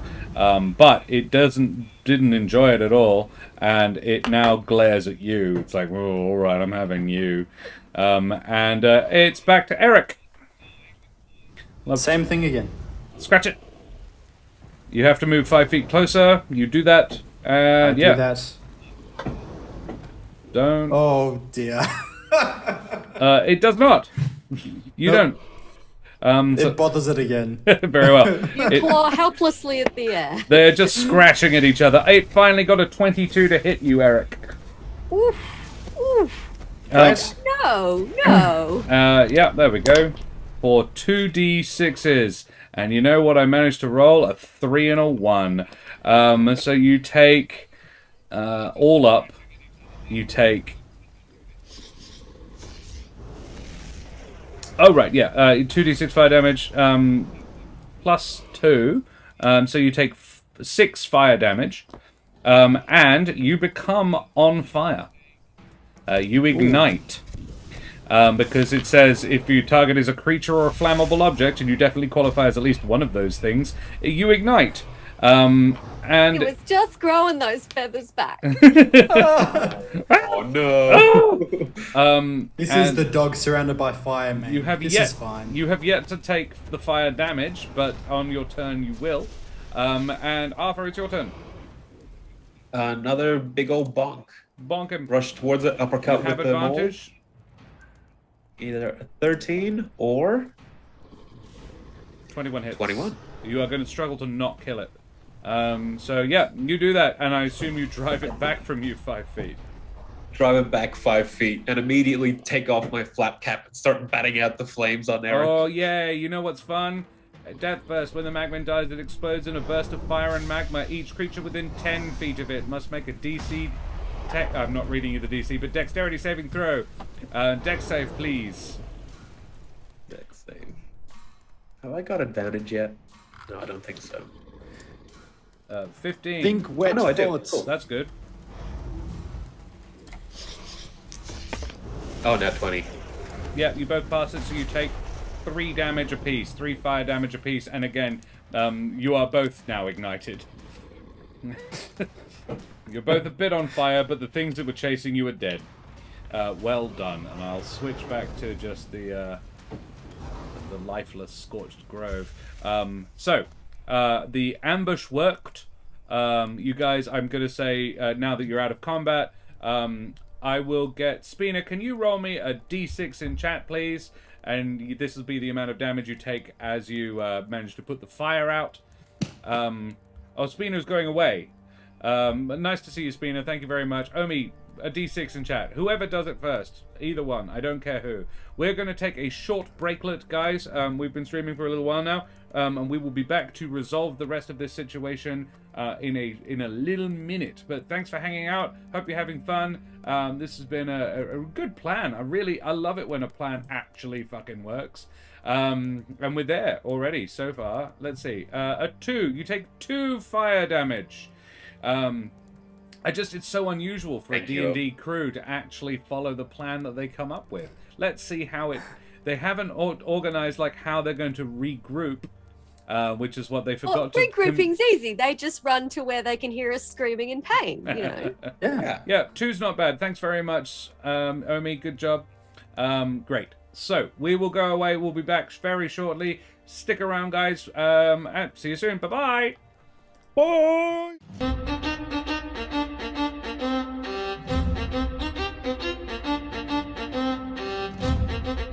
Avast and ahoy and good day once again, mateys. How are we all? Good to have you back. Thanks for sticking around. Yes, we shall proceed.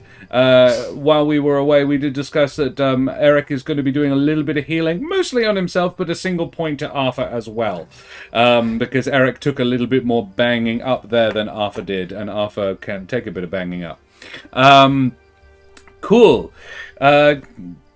Karen has also just produced us our first meme, which is kind of fun. We will post that up on our socials a little while later. I already have. Oh, it's there. If you follow the social links, yes. there is a meme now. And yes, my wickedly fast photoshopping fingers have made our first meme. Enjoy. Yes. Also, we are affiliate. You can now subscribe to us.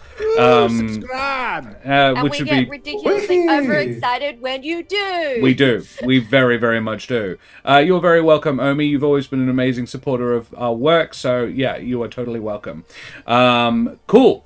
Yes, and our sub, we have our first sub emotes as well. So you can use our Heavy Hype sub emote, designed for us by the wonderful Daria Yevdanova, who did all of our art for this show as well. Yeah, Heavy Hype's in chat. That's a fun thing to get to say. Yay, it feels like I'm a proper streamer now. Cool. Alrighty, well, let us continue, shall we? I'm gonna go back to Javier and Kesh. You are in a ruined building next to the main concourse of the town. Probably, I'm going to say about 100 feet up from the shrine in the center of the town. Okay. And about one line back, one sort of row of houses back from it as well. So it'll be another stealth check. But again, there is now sounds of battle coming from over the crest, so you definitely still have advantage on this. So stealth checks, please. You can guidance yourself. You are definitely trying to be quiet. Whether or not you'll succeed.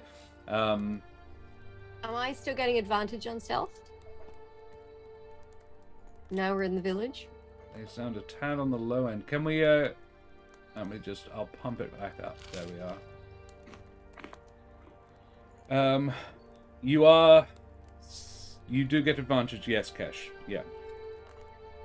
Boom. Okay. Oh, there we go. Now I can see Kesh's rolls for the first time. A 16! Yeah! A 16 and a 14 from Javier. Both pretty darn good. Actually, we will take it. Yeah. So what do you do? How do you approach this? Basically, my mission is to get Javier close enough that he can bring down rain. And when they're all like, oh, we're all wet, then I'm going to jump out and start shooting people. Pretty much. Alrighty.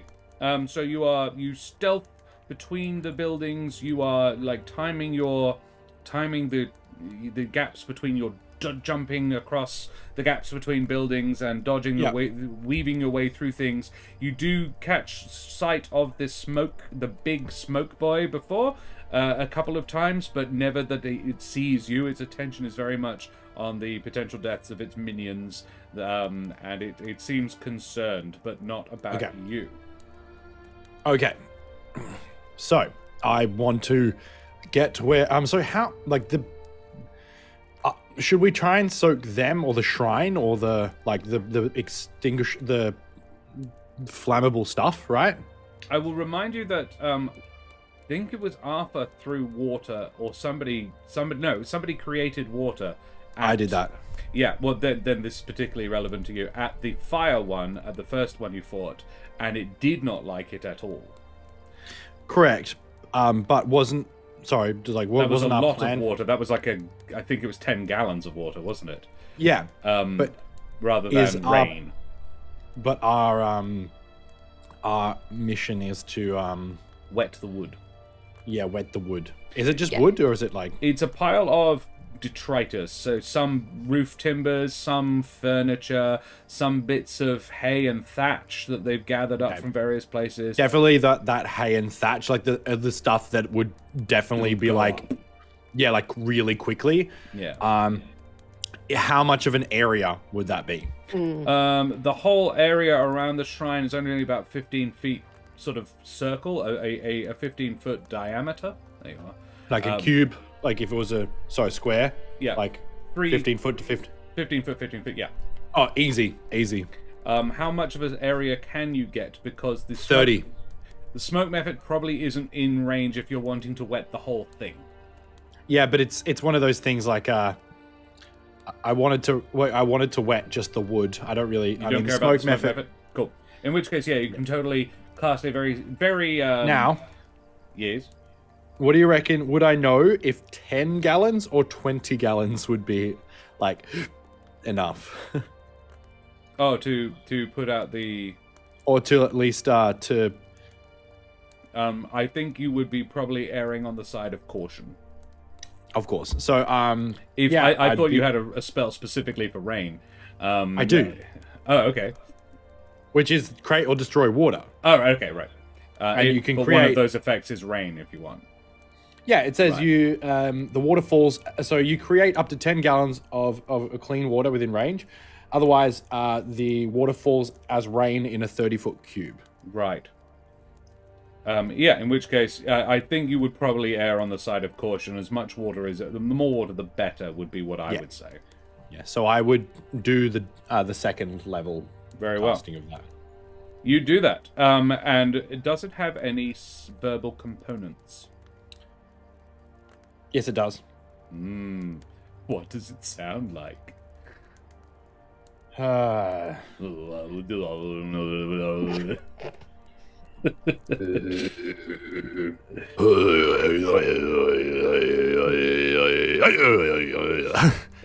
But like... Right. So you're trying to do it as quietly as possible. All right, another stealth check, please. I'm afraid this is not like you're in a building, but you're no more than sort of 40-50 feet away from the guy. Yeah, no. The smoke method definitely hears this. Not the method, the elemental beats. Yeah. And it's definitely coming your way. Kesh, I'm assuming you're sort of keeping a lookout while this is while Javier is doing that. As soon as I see the water fall, start falling, I will be shooting the nearest nasty thing. So there are 4 magmitten left around. 2 of them have continued working at gathering. Well, all 4 have continued gathering stuff, but 2 of them are still near the shrine. The other 2, one is up the further towards where Arthur and Eric went, and the other is down the other end of the strip, basically. Then there is a smoke method wafting around on the far side, above some of the buildings on the far side of the village. You killed the one on the near side of the village. And then there is the smoke elemental in the middle of the town. So the nearest targets would be 2 magmen near the bonfire, which explode when they are shot, and a And the water hasn't really had a chance to get the thing properly wet yet, just Right. yet. And also, there is a smoke mephit about 40 feet away from you, who appears to be the thing that's noticed you. The magmen are fairly preoccupied on the bonfire. Cool. Well, I am going to shoot something that's not right next to the bonfire. Shoot the big thing. Yeah, in an attempt to lure the others away from the bonfire and give it time to like get nice and wet. Yeah. So I guess I'll shoot the big guy because he's far away from the Very bonfire. well. I will give you this one, and then we'll roll initiative. Okay. Shoot him. And I will say that you guys, Eric and Arthur, will be at the far end of the town.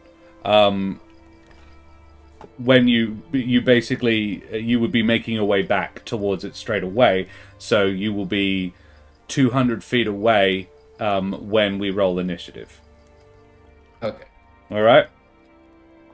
Because they're about halfway up the town and you're at the end of it. Kesh, 18 is 18. a pretty decent shot. Did you cast Hunter's Mark before shooting? I would have no issue with you doing it. You were preparing to kill the thing. It's the thing you were probably going to try and kill first. If you wanted to cast Hunter's Mark, I would have no issue with that. And without Hunter's Mark, hunters are like rangers are like Rubbish. Let's go with yes. I have cast Hunter's Mark. Very well. In which case, roll the damage. So that's... Oh, sweet. I got 5 for my Hunter's Mark Nice. bonus damage. And I rolled a 1 for longbow. So 10 damage. 10. So not great. Not the worst, but not amazing. Yeah. Cool. 10. It takes that. And yeah, you the arrow again sort of wisps through it, but it does note its passing. Like, hey, like somebody comes up and gives you a paper cut. Like, that's irritating, not deadly, but ow. And yeah, it takes that. And now we will roll initiative, I think. I am going to use my bonus action to designate that as my Slayer's Prey as well. Very well, you Which do for that. future attacks will add another. Tell you what, D6. you can do use your bonus action to do that next time, because you used your bonus action this time to do Hunter's Mark. Oh, I do apologize. Oh So- fuck. Oh dear. Javier's trying to maintain the rank. Yeah, he's I rolled dog shit. I just got a 23 though, so Take that. Should Eric and I roll as well? Yes, please, all of you. Eric, Arthur, Kesh, and Javier. Javier gets a 5. Kesh gets a 23. Arthur gets a 12. Eric gets an 11. Alright, shiny for the big boy. The big boy gets a natural fuck. So that's... that is equally as good as Javier. He gets a 5. But because he crit failed, Javier will go first. And then... wow. So I rolled 2 1s and a 20. So I'm saying the Mephit also got a 1, and therefore gets 3, and the Magmins get a straight-up 22. So Kesh, you will get another shot. Kesh gets another shot before anybody else does anything. Oh, yeah. All right, you do that. Thank you, Omi. Great. Cool. Let us do the thing then. Kesh, make the attack roll, and you have used your Hunter's Mark. You've used your bonus action to do Slayer's Prey as well. fantastic. Josh, are you just straight up drinking Nutella? When you finished with a Nutella, you fill it with milk, like heated milk. No. And then No you stir it judgment. around. Love it. It's just, it looks classy as fuck. That's all I was going to say. like not a sponsor. Does it Nutella, not if you're sponsored by looking to Nutella, sponsor but if they anything, want to sponsor, we'll take it. Javier. I feel like it's on brand for our stream. Just chugging Nutella milk on stream. I rolled a 17 to shoot Big Smokey again. Big Smokey has an AC that is lower than 17. Yay! Old Smokey. Take some damage, mother bitches. So 11, and then he's going to get 2d6s on top of that. Nice, Kesh. So another 8. So 19 points of damage. 19! This is Kesh's whole thing, though, isn't it? So, yeah, definitely do that. You're 19. Cool. Yeah, cool. Very nice. And now it's everybody who got quite a bit lower. Arthur and Eric. Would it be fair to say you are just running? Basically. Yes. The fire spirit will give one of us a little bonus 15 feet movement, but Very otherwise it's not going to be able to keep up with us if we're dashing. Yep, no, fair enough. You are dashing. Arthur, what's your movement? Are you a 30 feet. move? Yeah, okay. Yeah, not barbarian enough yet to increase your speed. Cool, in which case, yeah, Arthur, one of you gets... Eric, which of you is going faster than the other? Arthur is. Actually, you're both bird folk, and you're at the top of a thing. Ooh. Yes. Yes. I shouldn't have said that, but yeah, I love when the DM gives you a bonus. it does occur No, to me I wasn't sure of the geography of the place, so I do appreciate I have that. no particular issue with you gliding down. It would accelerate your arrival. I would, however, argue you can't dash while gliding. You kind of like flap a bit faster. But I would argue that that's faster than dashing. Oh yeah, absolutely. I will add 30 feet to your first movement to if you're gliding. Neither of you are encumbered or anything like that. So we will say Eric can get 105 and Arthur can get 90 feet. So like Call of the Valkyrie starts playing? Yeah. Yeah. I do have a shield on. I can sheath that if that I think helps. you can strap that across your back and not affect your ability to glide. It's added gliding. Yeah. Or you strap it to your feet and sort of surf down. Cool. You do that. That is a thing that happened. It looks pretty boss. Anybody who happens to be looking at it... Oh, I apologize. The Magmin did get to go before you guys, but it was basically just running towards the building. Kesh and Arthur are in. Kesh and Javier are in. Both of them were about 30 feet away from you, so they get... one of them would get... Kesh, are you at the door? Yes. Yeah. So one of them would get to you, Kesh. But the other, they can't both fit in the doorway to attack you. The roof is not on the building, however, so anything that could, say, float or glide could get over the building and in through the roof, but the Magmins are foot-based creatures, and therefore only one of them can attack you, Kesh. It will, however, do that, getting a 13 on the dice plus 4, I want to say? Damn Does a it. 17 hit you? It does. Does, all This right. is my 20 AC from last night. Oh, yeah, no. Months are good. A 3 and a 4. 7 plus 2, 9 points of fire damage, Kesh. Bastard. Yeah, you catch fire. Oh, shit. You are a creature or flammable object, so technically you ignite. Excellent. It is an action Just to what I've put the always fire wanted. out. It is an action to do that, though. I want to stress that. Unless you were standing in, I don't know, rain. How long does the rain last for, Javier? It doesn't say. Does, like, the duration of the spell would normally be an action or a turn, would it not? An action. Yeah.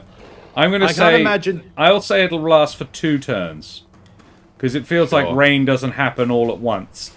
Yeah. Otherwise, that's just However long it That's a takes for a waterfall. heavy rain to distribute 20 gallons. 20 gallons of water, yeah. In a Like- 15-foot cube. Yeah. Yeah.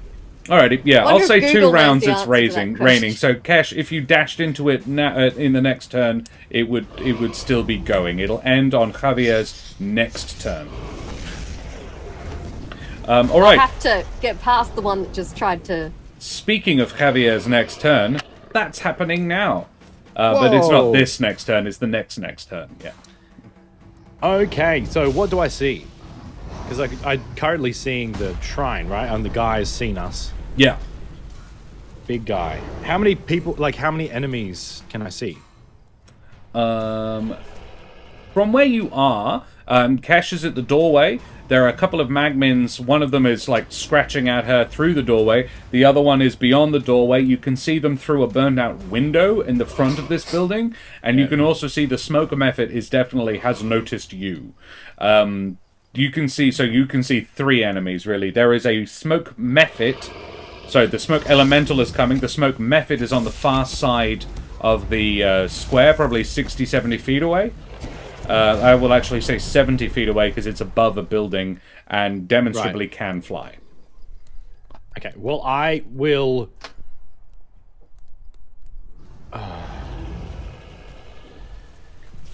I would also like to point out, as Nikolai has pointed out in chat, Eric, the Phoenix, and Arthur are totally flying in a V formation as they fly down. Yes. Yep, I'm going to actually cast Bane Ooh. at a second level, so I can cast it on all 4 of them. Nice. Is it all within range? What's the range? Oh, sorry, I don't know what range they are, actually. Yeah, what are the range? Well, what is the range on Bane? Because 3 of 30 them... foot. 3 of them you could get. I'll let you have the smoke method and I'll the do smoke them elemental and level the... one. Yeah. Smoke Level elemental 1. and the 2 magmins you'll get. So they have Yeah, the disadvantage on their attacks? If they fail on the saving throw.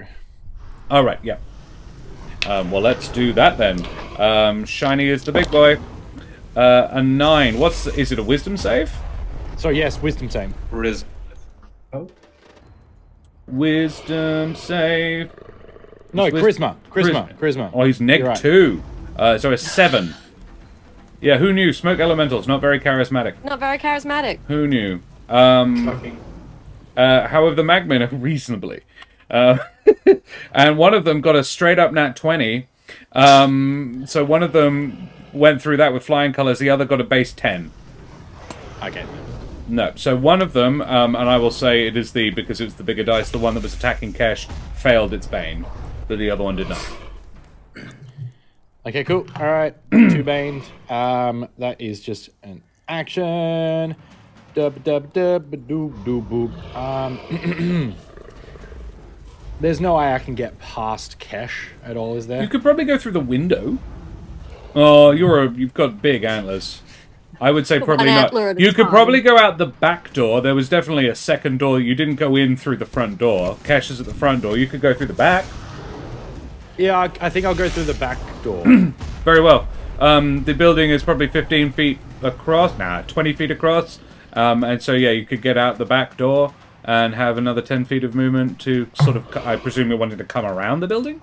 Yeah, kind of like building, like come out the back door, kind of come And around. go around to get to the front? Oh, sure. To sneak out from behind and shoot from cover. Love it. Yeah, Love it. yeah. Not Greetings. to like, but to kind of like, Yeah. Hi, Butt Clown. Nice to see you in chat. Good to have you. It's always fun to say hi to Butt Clown.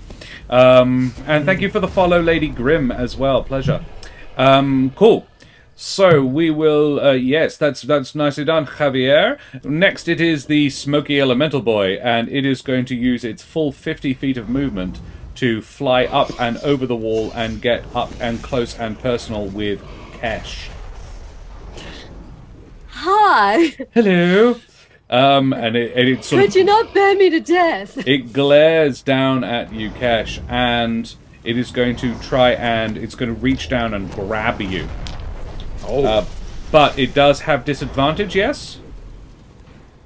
Well, I'm on fire. No, I meant from Bane. It's got disadvantage, or is it just a negative 1d4 on the rolls? negative. So Bane is -4. Yeah, already. So it's going to make these 2 attacks, a 13 and a 17 on the dice. Would you like chat to roll it? How about Butt Clown rolls us a d4? But Clown, can you roll an exclamation mark roll? It can type exclamation mark roll space 4 in chat, and that will determine the negative on this elemental's attack. It has a +6 to hit, so a 19 and a 23. But if we get a 4, this gets it down to 15, which I think is Kesh's AC. Okay, so it doesn't matter. I'm not sure. Is 15 your AC, Kesh? It is my AC. Okay, then there is no way that this can then not work. So it hits you twice. Well, Fucker. Kesh, make a con save, please, and I will. Realize I had to. It's not too bad. I feel like a 6 does not save. It does not. Kesh, yeah. You take all up. That was 12 plus. You take 18 points of fire damage. I only have 4 hit points left, guys. Oh dear. She's the healer. We're coming! She's one of the healers. Yeah, you also get smoke in your eyes from this thing sort of wafting at you, and you have disadvantage on your next roll on your rolls to attack and for perception checks to see things until you take an action to clear your eyes and put the fire that you are on out. I would allow you to do both. I would allow you to do both to sort of resolve these minor effects on you as one action combined. But yeah, definitely both. Very well. And now it is the Smoke Mephit's turn. The Smoke Mephit is on the far side of the village. It can, however, see Arthur and Eric coming in, and it's going to swing out towards them. You guys are actually gliding over 2 of the magmen. One of the magmen at the far end. You are actually pretty much on it. It's about 100 feet away from them, and so are you guys at this point. The other one is about 100 feet in the other direction and is starting to move this back towards Javier and Kesh. We go back to the top of the order because this method just moved towards you guys. It is about 50 feet away from Arthur and Eric. In fact, no. It would dash, so it would go the full distance. It is now right up next to Arthur and Eric, or very nearby them anyway. Are we still gliding? I would say at this point you have probably had to land. It wasn't steep enough to be able to glide the entire way. However, we go back to the top of the order. It is Kesh. Okay. So, am I surrounded by enemies? There's a magman in the door that's attacking you, and there is a smoke mephit in the building that is also attacking you. Smoke elemental that is also attacking you.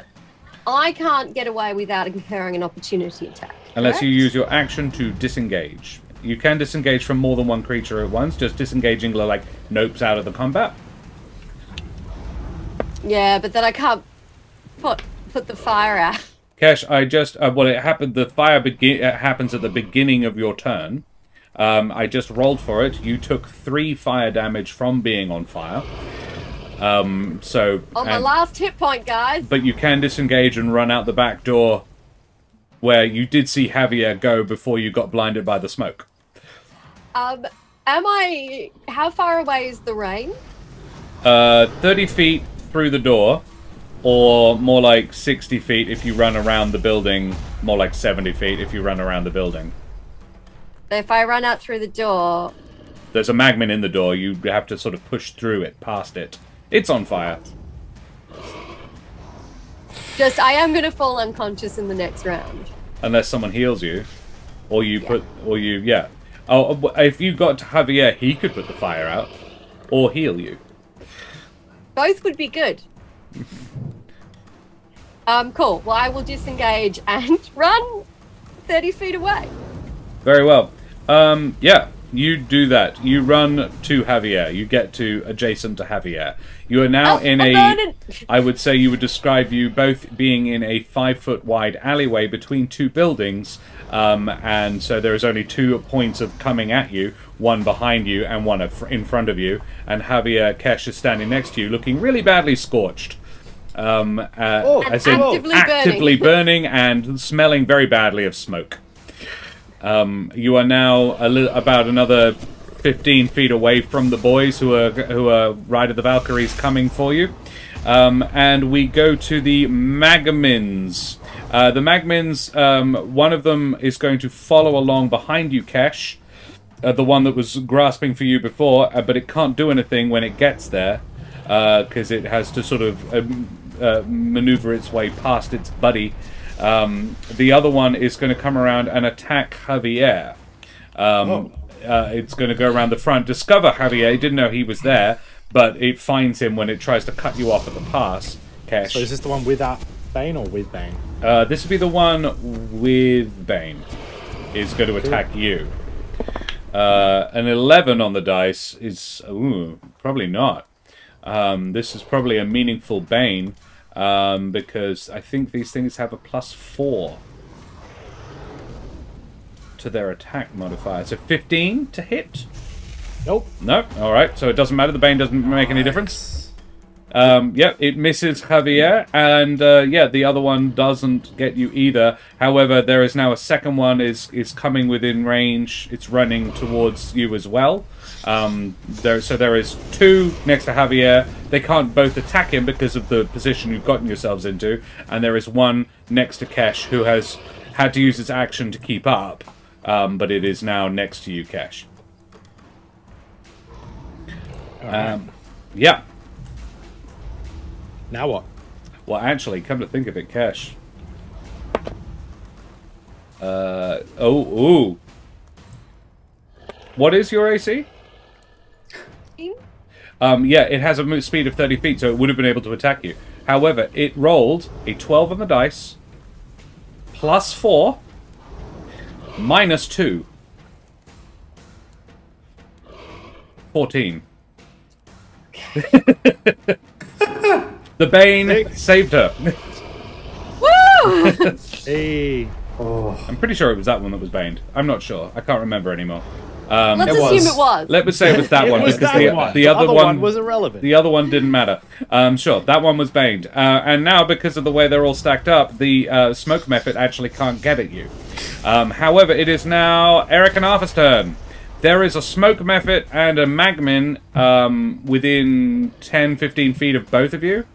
They are about 5 feet behind Eric and about 10 feet ahead of Arthur. It is Arthur's turn first. Okay. And you are on foot now. Arthur, can I get to the enemies attacking Kesh or to the main big guy? You would be about 120 feet away from that situation. Oh, shit. Arthur's just going to keep running towards them. Very well. So you dodge past these guys and just keep going another 60 feet? Yeah. Very well. Uh-huh. Cool. You do that. Not Cash. Eric. They're both of these guys already 5 feet behind you. Okay. Phoenix is going to catch up, teleport me 15 feet ahead, and then I'm going to use my action to dash. Can I break it up that way, or does it need to I don't go mind doing that. after me? That's fine. Yeah. Okay. I don't believe it. I believe it shares your initiative. So, yeah. Okay. I have no problem with you using it like that. So you managed to get another 75 feet.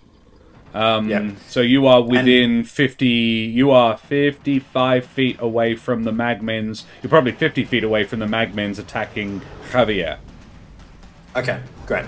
For what it's worth, if the things adjacent to me took any fire damage, then they would. But I think they're probably immune. Yeah, both are immune. Yeah. Yep, great. Cool. You just blam past them. And they're like, wait, we were going to... Okay. Sure. Then we go to Javier. Yes. Yes. Okay, so the one, like, has any of the Magmins been damaged at all? No. No. So what do I see? I see Magmin in front, Magmin behind. Yeah. Well, Kesh directly behind, then Magmin behind Kesh. And you know that there is a smoke elemental in the building that you just vacated. Cool. Well, I guess I have to. Maybe save me? I'd like to be saved. Yes. And if you don't mind. Yeah, I will cast Cure Wounds at a 2nd level. Cool. I will rule that this puts the fire out as well. If you flavor it like I'm making like a healing mist form around her and oh, for sure. Yeah. Cool. Give me that healing damage. Big money, no whammies. A 1, a 6, and a 4 is okay. Pretty average. Yeah. Pretty average. Take it. Yep, yeah, Kesh, you are now at 12 hit points. That's a bit better.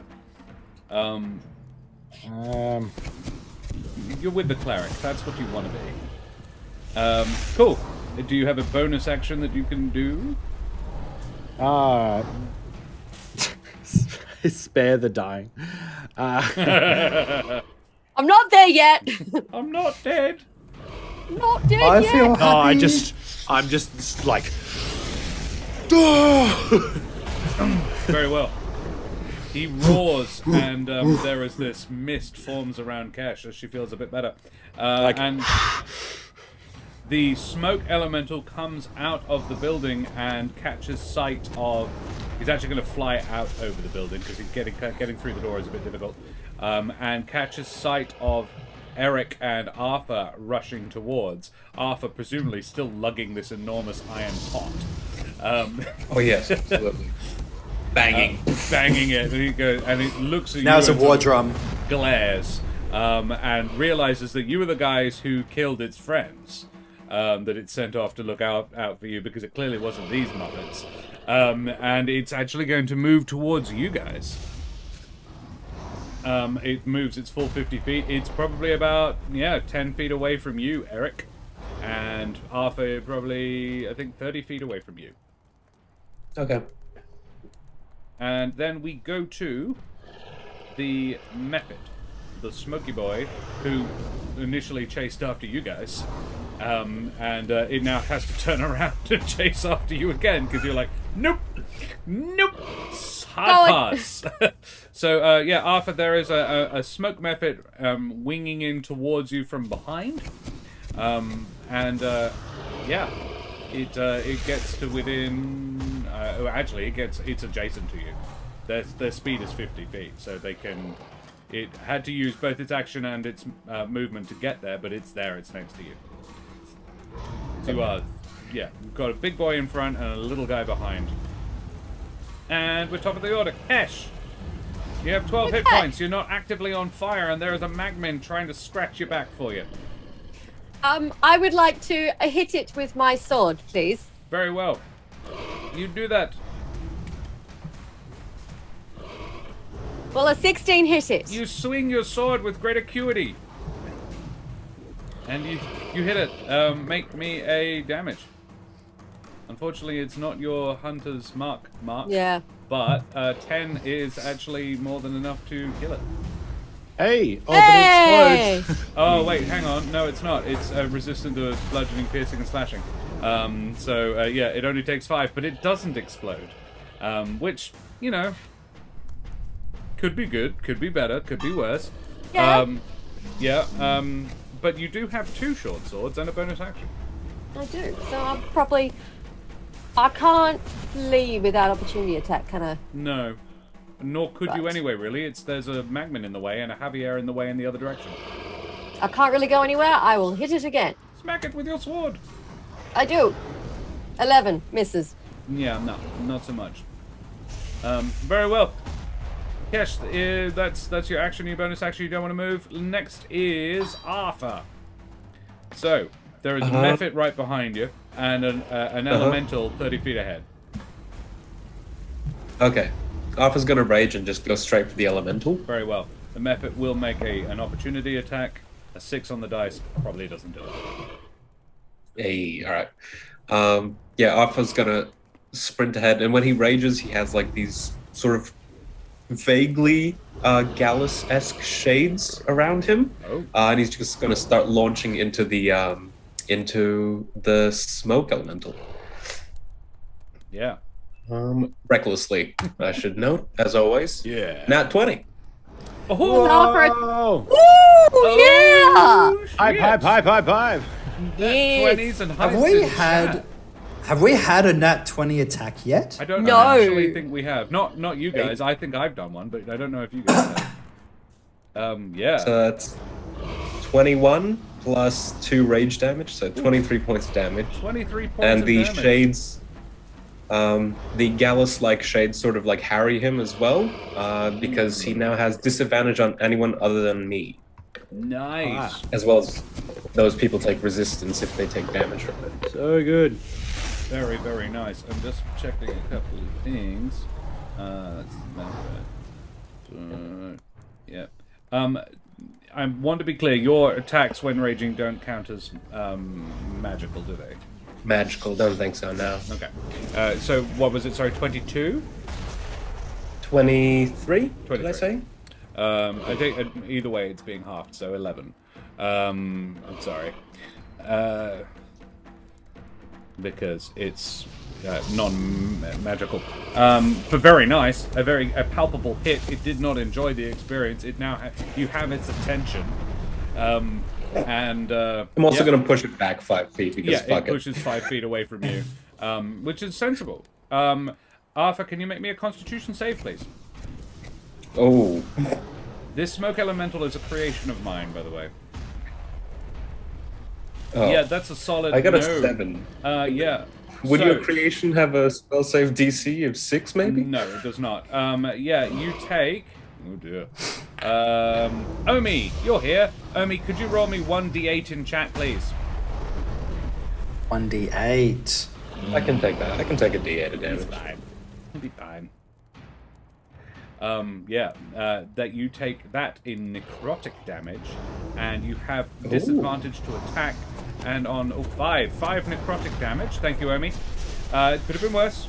And yeah, you take 5 necrotic, and you are you get the smoke in your eyes as you do this damage. It's a smoky form. It's nowhere near as bad as the fiery form of the fire elemental, but it does impose disadvantage on your next attack against it, and perception checks to see until the end of your next round.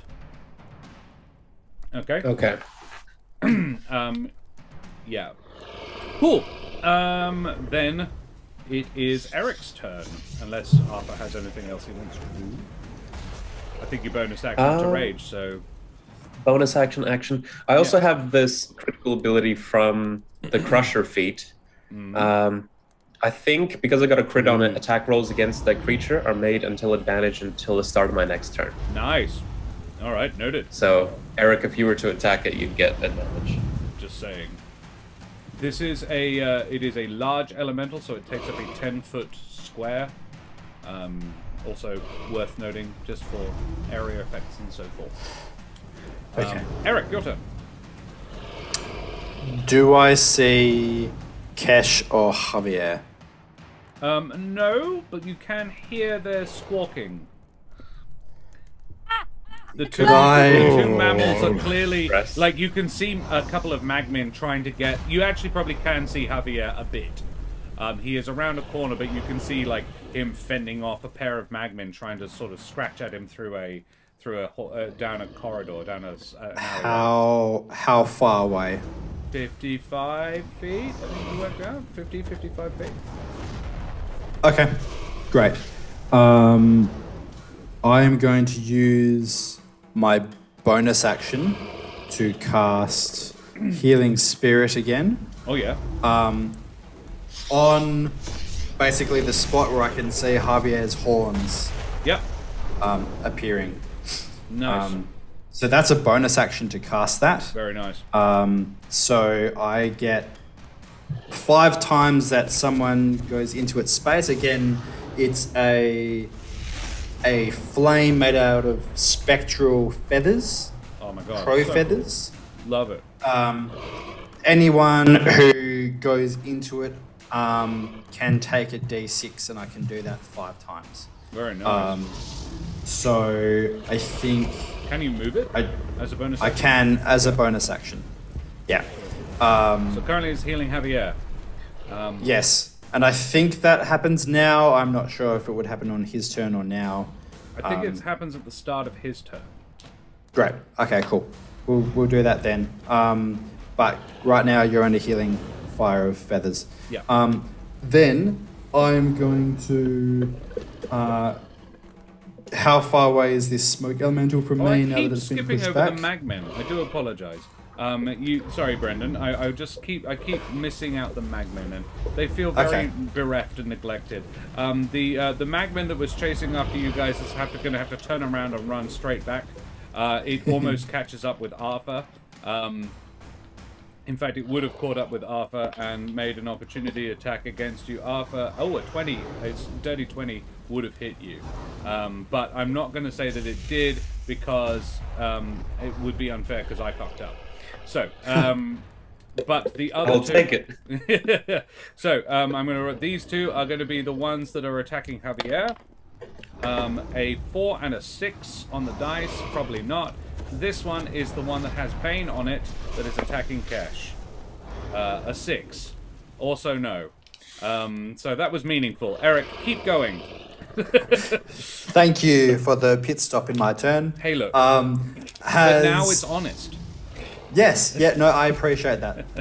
As a DM, I get where you're coming from. How many Magmans were following us? Just the one, and it's now 30 feet behind Arthur, and it's 50 feet behind you. Okay, all right, not worth going over to then. No, that's fine. So then the only thing within kind of melee range of me would be the Smokey Boy. Yeah, that one's about 20 feet away from you. Oh, okay.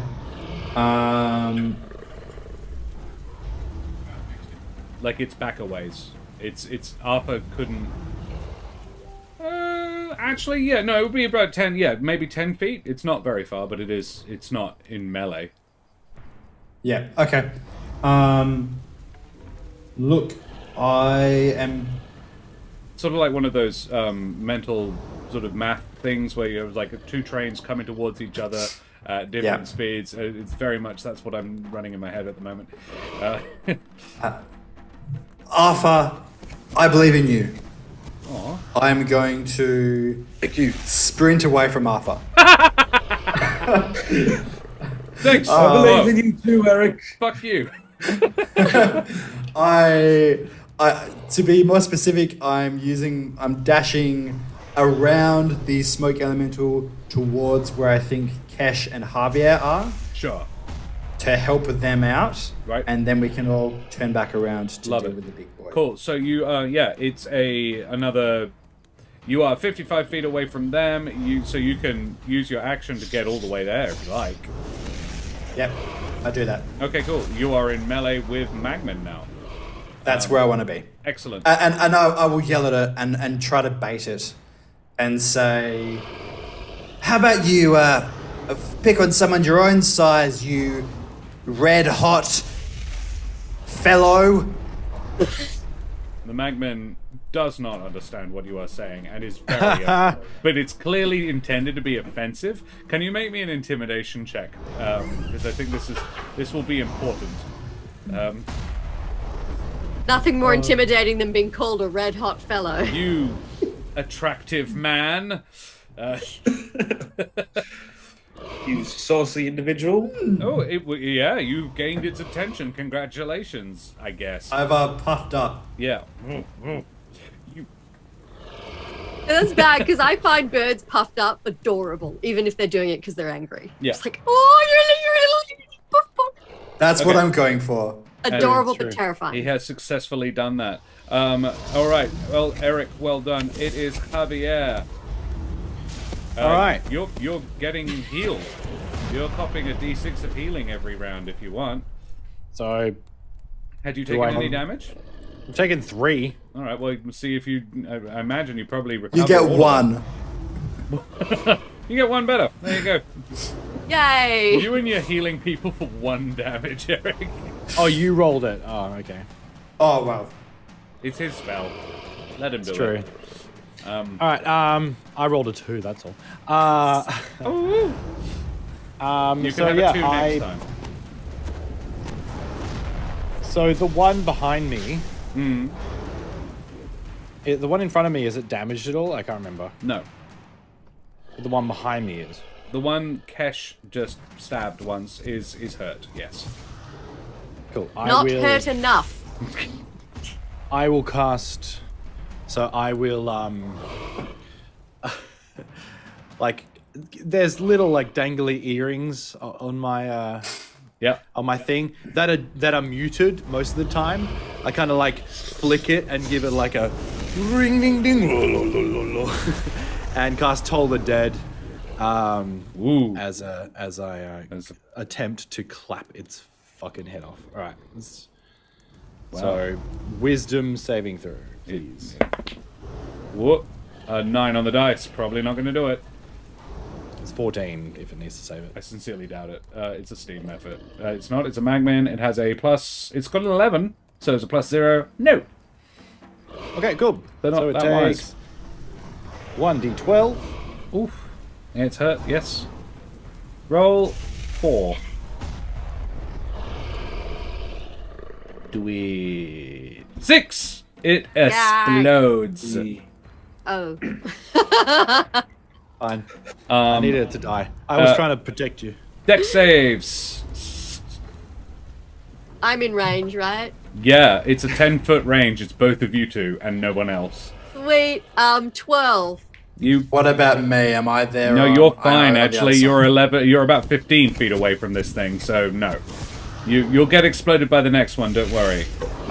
You needed a 12 and an 18. You needed an 11. So yay! Yay! You both take half, and you don't get caught on fire again. That's nice. I like not being on Half fire. of 5 is 2. Well done. Okay. Would have died if I didn't heal you. That's good to know. Yep, That's it. I mean, You saved my anything life. would have killed. Yeah. Nice. A light breeze would have knocked me down. At this, Yeah, at that absolutely. stage. I think you're not much better than that now. All right, Javier. Anything else you want to do?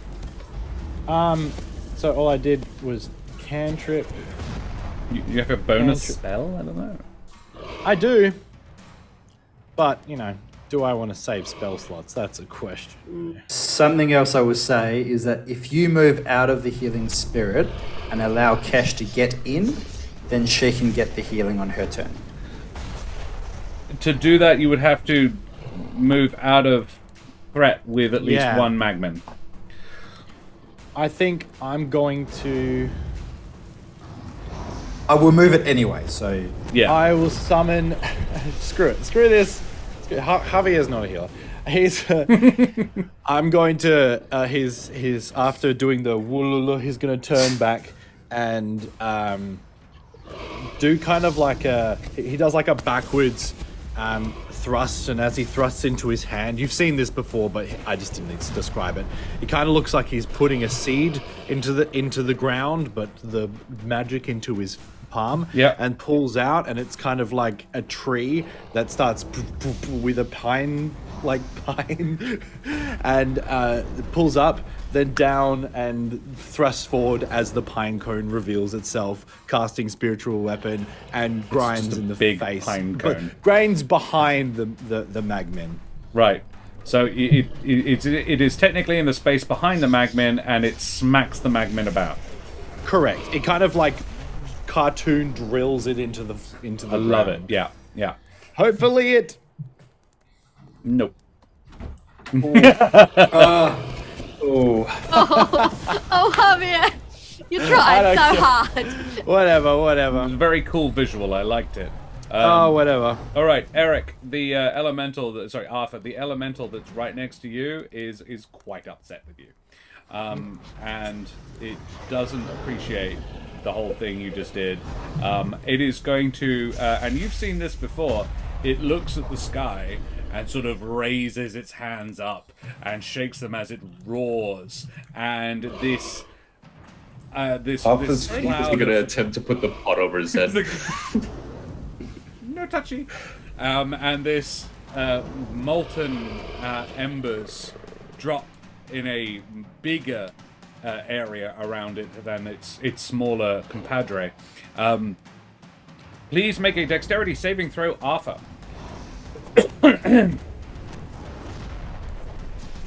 Am I blinded? Oh, well, never mind. It's a nat 20. Nice. Yeah, you definitely pass it, which is good because it was quite a bit of damage. 15 damage, half to 7. Ooh. Ooh. I see. Good. What kind of damage is it, may I ask? Fire. And because you passed your saving throw, you also don't have to do the whole con save thing because you're already smoky anyway. Cool. That's its turn. That's the only action it can take because it used it. And then there's the smoky method. Oh, it's going to come up behind you, Arthur. It's like, hey, that's my dad, and it's going to try and scratch your back for you. Aw, that's nice. Yeah, Pick that up. it's a nice guy. Like, you look a little itchy there, mate. It rolled a 2 on the dice. So no. I recklessly attacked, so it has advantage. Oh, thank you. Very good. Honest of you. Why would you... You know what's really fun? I just rolled another 2 on the same dice. Keep using that dice, please. You are in jail. Alrighty. Like a dice jail. Cool. Look, I don't know about you guys, but I don't think we're shortly within range of finishing this fight. So what we might do is pop a pin in this situation and have a discussion about our favorite moments, and we'll end it there, I think. I'll pop on some music, and we'll calm down after the fairly harrowing and stressful experience this battle has been. I really It's fine. if you guys had actually just come in storming Norman and tried to do this, you would definitely have gotten fucked up. So I think your plan was a really good one. The failed stealth check on the casting of the spell could have been better, but otherwise, like, you've managed to rejoin. No one's dead yet. I think we're doing pretty well, actually. Hope you're enjoying yourselves, chat. We're having a bit of fun. So yeah, we will be doing our favorite moments now. Let's talk about how great we all are. And I say that in like a tongue-in-cheek way, but I actually think we did do a really good job this evening. There was some nice roleplay, and it's being creative isn't that easy. So yeah, it's nice to get pats on the back from people you respect. And theoretically, that's all of us. So let's talk about favorite moments. Who enjoyed what? I really liked Eric deciding to come with Arthur for the distraction. I feel like there's like a bond kind of forming between the two of them, and like the sort of like going off and enacting this plan on their side was pretty cool. Yeah, It was a absolutely. nice choice by Eric. I really like that you guys really overestimated the ability of the teleportation spell. We're like, and you can just blamf him back to us. I was like, it's a 15-foot range. Yeah. You can blamp him slightly closer. Yeah. Sorry, Karen? To contrast to, them building up this nice little battle buddy relationship, is Eric just being like, I believe in you, and then running away. I believe in your ability to tank the damage for a couple of rounds until I get back, basically. Yep. Absolutely. I mean, if anything, Arthur took it as a compliment. He's like, Eric really trusts me right now. My favorite Eric bit was, I really enjoyed, it was actually more of a Brendan moment. It was Brendan and really the group, but Brendan was the one who was receiving the information from me, trying to figure out whether or not the Forest Prowler thing was in any way relevant. And I really liked that you all gave it a lot of weight and really did try and figure it out. Yeah, I really liked Eric. I'm still not sure. My favorite moment about it was Brendan passing the information that I was giving him and making it Eric's telling you, and that was really nicely done. Feeding the lore through somebody else is really it was dealt with really well, Brendan. Well done. And I was like, there was a dead body, but like, problem. What do you want to do about it? Nothing? Cool. All right, here we go. Anybody else have nice things to say about Brendan? Brendan, what was your favorite you moment? I also liked Eric deciding to go with Arthur. It felt like a kind of moment of inspiration where I was starting to put together what our plan actually was and realizing that Eric didn't actually need to be at the altar, and why not make it? If he was now, but there we are. I might be less injured if you'd been. Hey man, you're with the cleric. Yeah, that's true. The cleric who doesn't like healing people. But I was like, there was that bit of strategy to it of like, well, Javier technically has healing spells. Arthur doesn't. No. And I kind of like this little camaraderie that they have going on. But also, I think the real payoff for me was that it led to the moment of the flying V. Yes. Yeah. So good. The flying V was very It's like nice. it just occurred to me. I was like, wow, we'd sent the two birds together. That's pretty handy. Bird gang. Yeah, very cool. With a phoenix, no less. So there's three of you. Yes. Yeah, that was very, very cool. I also quite like, and it's a small thing, and you've been doing it for more than just a session, but I really like that you call Kesh Chief. I like this sort of this moniker that you've given her is really cute. I really like that. Omi, I kind of liked every time getting lit on fire. It's almost everyone getting lit on fire at almost the same time. Cool. Alrighty, well that we've flattered Brendan. Let's flatter somebody else then. Let's talk about. I want to talk about Arthur because I have a favorite Arthur moment that jumps very cleanly to mind. Saying, "Hey Kesh, can I have that pot back?" Yeah. Fun times.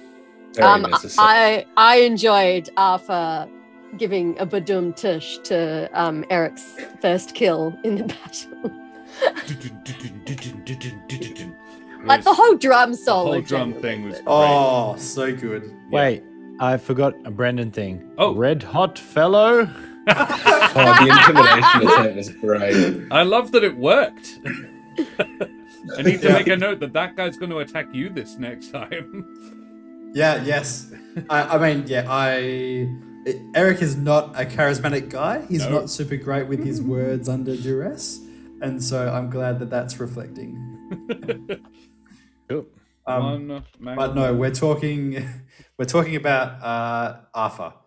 I really liked the description of Arthur going into battle mode with these shades of the Galluses. So cool. Yeah, it took me a second to realize what was actually going on. I'm like, is this a thing that you can do? Oh, I see what this is. Yeah. I thought it was very cool, particularly in the imagery of like them being silhouettes in the smoke. I thought, and also the goose with the bloody tongue teeth and everything, I think is a fearsome image, and I really like it. Oh, like Goose is a perfect call for a barbarian. Absolutely. I am haunted by that picture I found of the goose screaming. It is genuinely upsetting. I mean, that one's the next meme, right? Oh, boy. My Photoshop skills are not that good. Javier wishes. It's like Arthur also wishes you a happy Christmas. Bloody hell. Um, Yeah, no. Of course, the Dick Van Dyke, the old one-man band setup going on that you continued throughout the entire, Why do I feel like I'm not getting my pot back? Look, not in the same condition you lent it to him, certainly. This is a significantly dented thing. One of us has... Sorry. Oh, sorry. No, you're good. I was like, I will confuse them with, is it 3/4 timing or is it 5/8 or is it 6/11? Ha ha ha! They would be Doing frustrated, jazz, baby. Yeah. I gotta say, as someone who's like played in an orchestra, 5/4 Oh, as a time is nightmarish. it'll change. you know, it'll be a bar for 5/4, and then they'll go back. Yeah, to yeah. normal. You're like, If you've why? If you've Why? ever played Why like did that the Mordor theme from Lord of the Rings, where it's like dun dun dun dun dun dun dun dun dun dun. That's 5/4. It's horrible. And then every now and again it goes back to 4/4. And he's like 1, 2, 3, 1, 2, 1, 2, 3, 1, 2, 1, 2, 3, 4, 5. Well, Yeah. Anyway, Musically speaking, nightmare. Arthur knows all about it. You know. Yeah. Arthur is rocking the 5/4. yeah. Arthur's got mad that kid from School of Rock Yeah. energy. Yes. Yeah. Yes. Yeah. Yes. Need to get the blonde spiked hair now. Nikolai, what do you think you did good? I liked Arthur going for the drumming. I think after the conversation about that Eric sort of prompted with what would you do if you weren't part of the Wildwood Brigade, Arthur's been experimenting with dancing, he's been experimenting with drumming. He's gonna try branch out into creative pursuits and see if anything holds on to him. Fair enough. Yeah. Is he going to become a barbarian, maybe? A barbarian? perhaps? Barbarians. He's got a 6 charisma, so probably not. But Not a very good cross class. I have no issue But a with. fun one. Well, there is like the theoretical minimums that you have to have for multi-classing. I have had absolutely no problem with people ignoring them because all it does is make for a really bad cross-class. I'm like, if you're taking an actively bad for your character choice, I am up for it. Trish in the other game is a rogue with a 7 strength who is going to cross-class into barbarian soon because she's dealing with a lot of rage issues, and we're like, yeah, love it. And she's also the tankiest character in the campaign. There's a paladin who has a markedly lower hit points than this rogue. Rachel just continually rolls very high for her hit points. So she's like 10 points clear of the rest of the party, which is 2 wizards and a paladin. But she's got a +3 in con, and she really rolls good. And so she's going to take a level or 2 in barbarian, and I'm like, I have no problem with the dex barbarian at all. Your AC will be crazy good, but you just won't be able to take advantage of all the strength buffs. But why not? You're still one of the nastiest combatants in the group anyway. Not She's a so problem. sweet, but can do a lot of damage if she feels She's like a it. sweetheart, yeah. Alrighty, well, we've talked nice things about Nikolai. Let's talk about Josh. They did a pretty good job. What do we think? What? No, go ahead, Karen. I just love Javier being like, I've sensed something magical over in the woods. I have to pee. And not only that, when he comes back, you know, having discovered something reasonably interesting, momentous, it was a very long pee.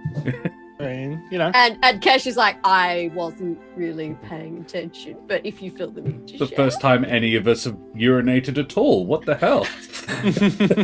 Hey, some of us just don't feel the need to Bladders are announce enormous. it. You know. I've got a diaper made out of feathers, so it's fine. That checks out.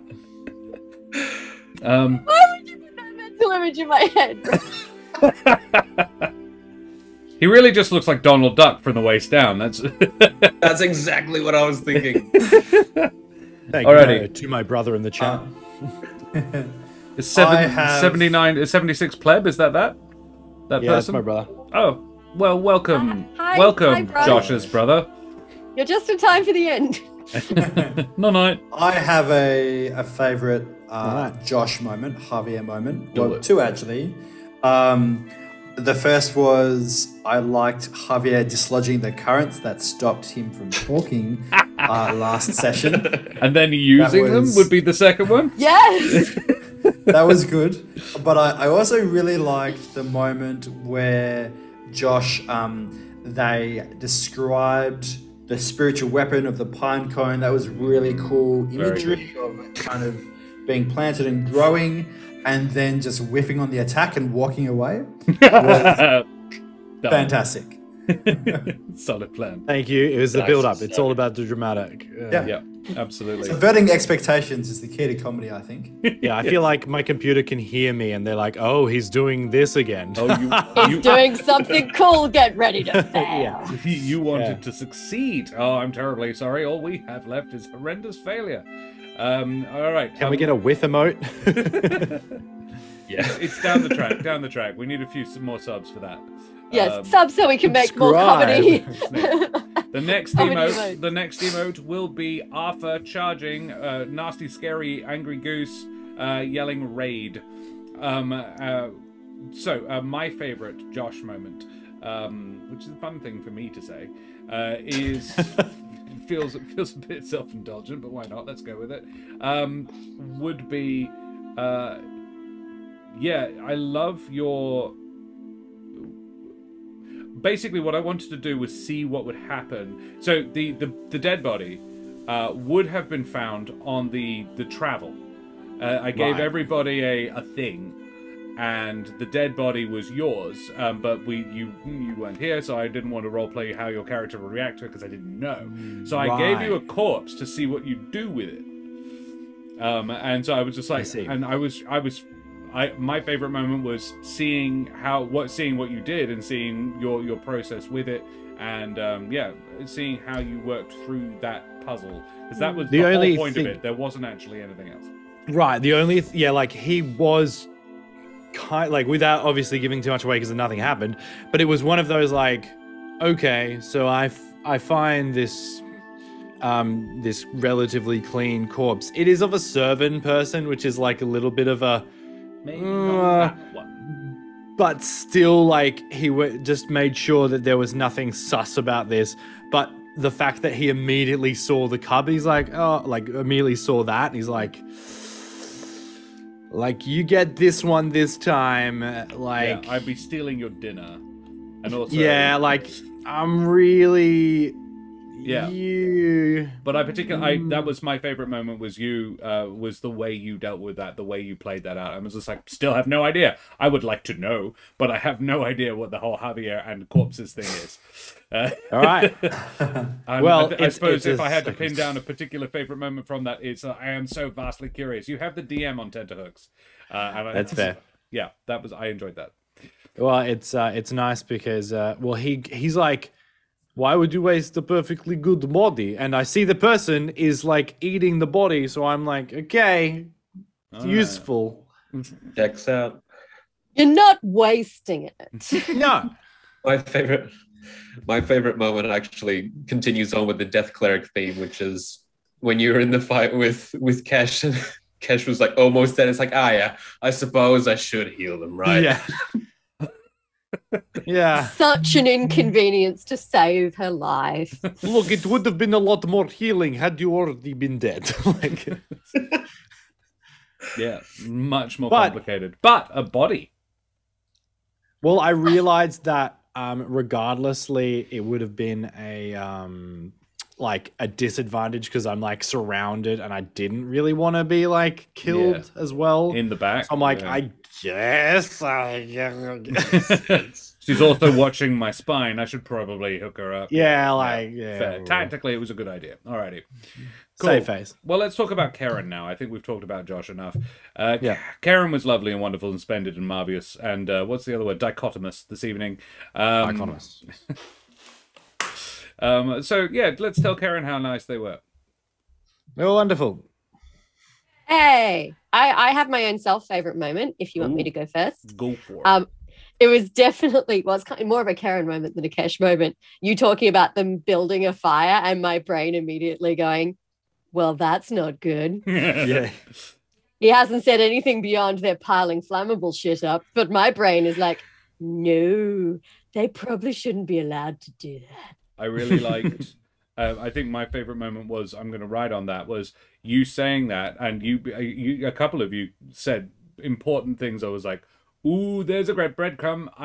That was good deductive reasoning there. Well done. I will give advantage on that. Like, thank you for figuring stuff out so that I have the excuse to give you more information. And May was like, that sounds like a good point. Well done. Well made, Kesh. Good job. Yes. Yeah, that was really good deductive reasoning from somebody who doesn't know this world very well. So good job, Karen. Well played. My Thank you. favorite Karen moment there. I will confess to be the sort of person who often doesn't try to, like, particularly when I'm watching media, I don't try to work out like twists or see them coming. I kind of like to let them happen as the storyteller intended. Yeah. But I do always enjoy it when my brain, even though I'm not actively trying to do that, goes, Hang on. that That sounds bad. that doesn't sound good. I'm just watching the Squid Game going, well, all of this seems bad. I'm sure this will unfold as intended. Pretty sure it is. Pretty sure it is all bad. Alrighty, It's guys, all bad. say nice Certainly things a about lot of Karen. death. Yes, Karen, I did enjoy that you at least maintained a little bit of the leadership that's been thrust upon you. Try. Like, it's almost every time that he does call you chief, you kind of go, oh, Oh yeah. Oh, that's yeah. right, I'm the boss. oh. Shit. Oh. You wonder if that's why he's doing it. Hey, getting a rise out of you. Yeah, I particularly liked you that if you were okay with me running away. No, you're the one who attracted them. Where are you going? Look, it is far from the worst attract the bad things and then bail that I have experienced as a D&D player. In my thinking, it was I could get a better vantage point. Yeah, Yeah, in fairness, he was trying to flank him, but then you died. So Yeah, I didn't expect like you take 18 fire damage and are now on fire. I'm like, yeah, the Bane was a super great idea. It's just a shame that neither roll. Like I rolled quite well for its attacks. It's fine. Look, Yeah. that's again. It panned out okay. Yeah, I've look, had she's times- Okay. I've had times where there were, like I was a higher level, but I cast it on at third level at five different people, and they're like, why didn't you do something else? And it's like every single one of them failed the Bane, and they all missed their attacks because of the Bane. So I was like, it is good when it's good. Yeah, Yeah. it can It be saved great. my life. So. It did save her life. Yeah. Yes. There we go. Yeah. I will say Karen may have been panicking, but Cash, from my perspective, seemed fearless this session. You know, as a ranger, it's kind of in the name, they want to be at range. Yeah. And Yes, I don't like being up close. I think this is the And- first time I've used my sword. Second. Actually. The first time you've Second? successfully used your sword. Oh right, okay.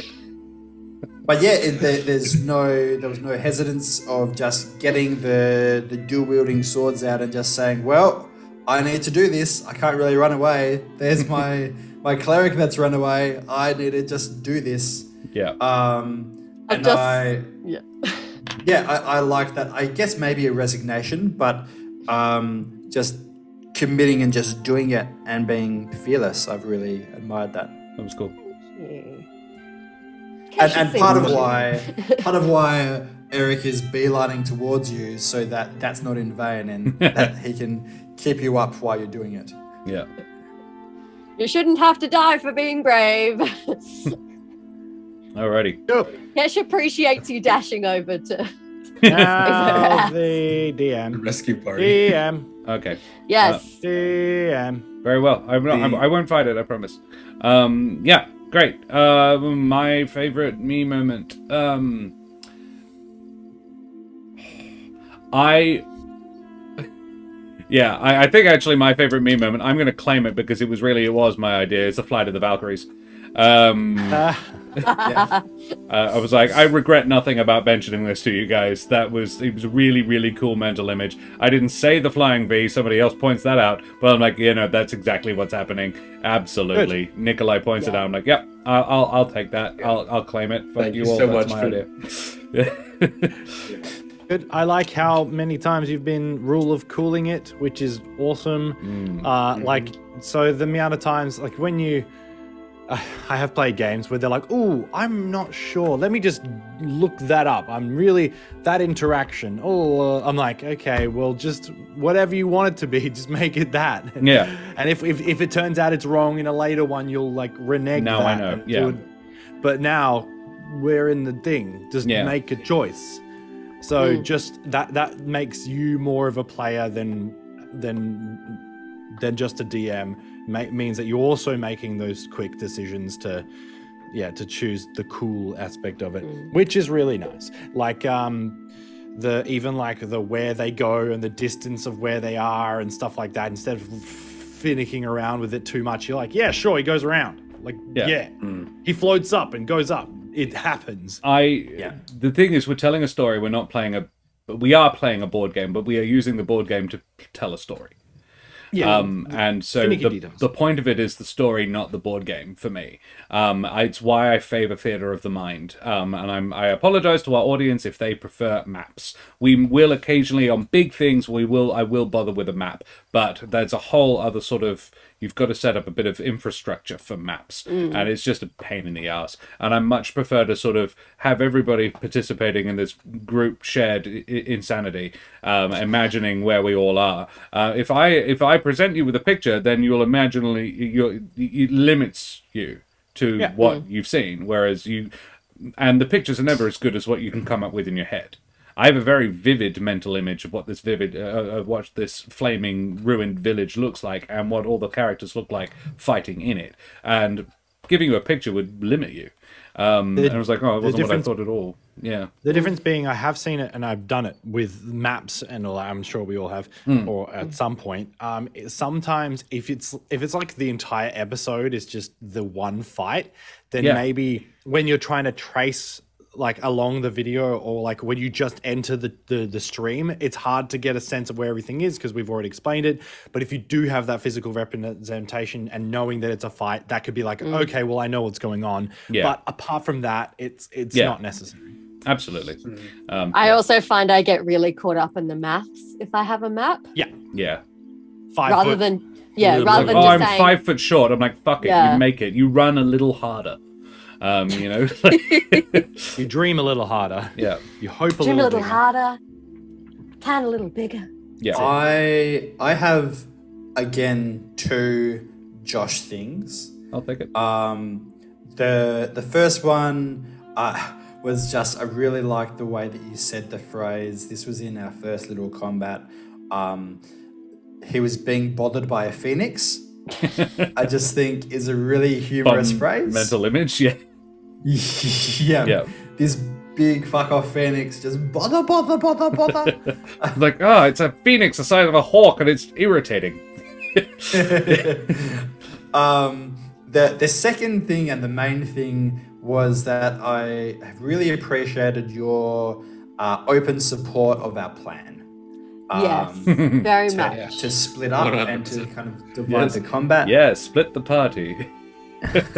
I support this. No, but yeah. It didn't feel sinister. It felt genuinely supportive of, hey, this is a great idea. I really love this. Let's make this combat work this way. Yeah. The way that you're kind of dictating it. And so you obviously had some idea of what you thought the combat would be, and so adapting that to our plan and supporting us in that was really great. So thank you.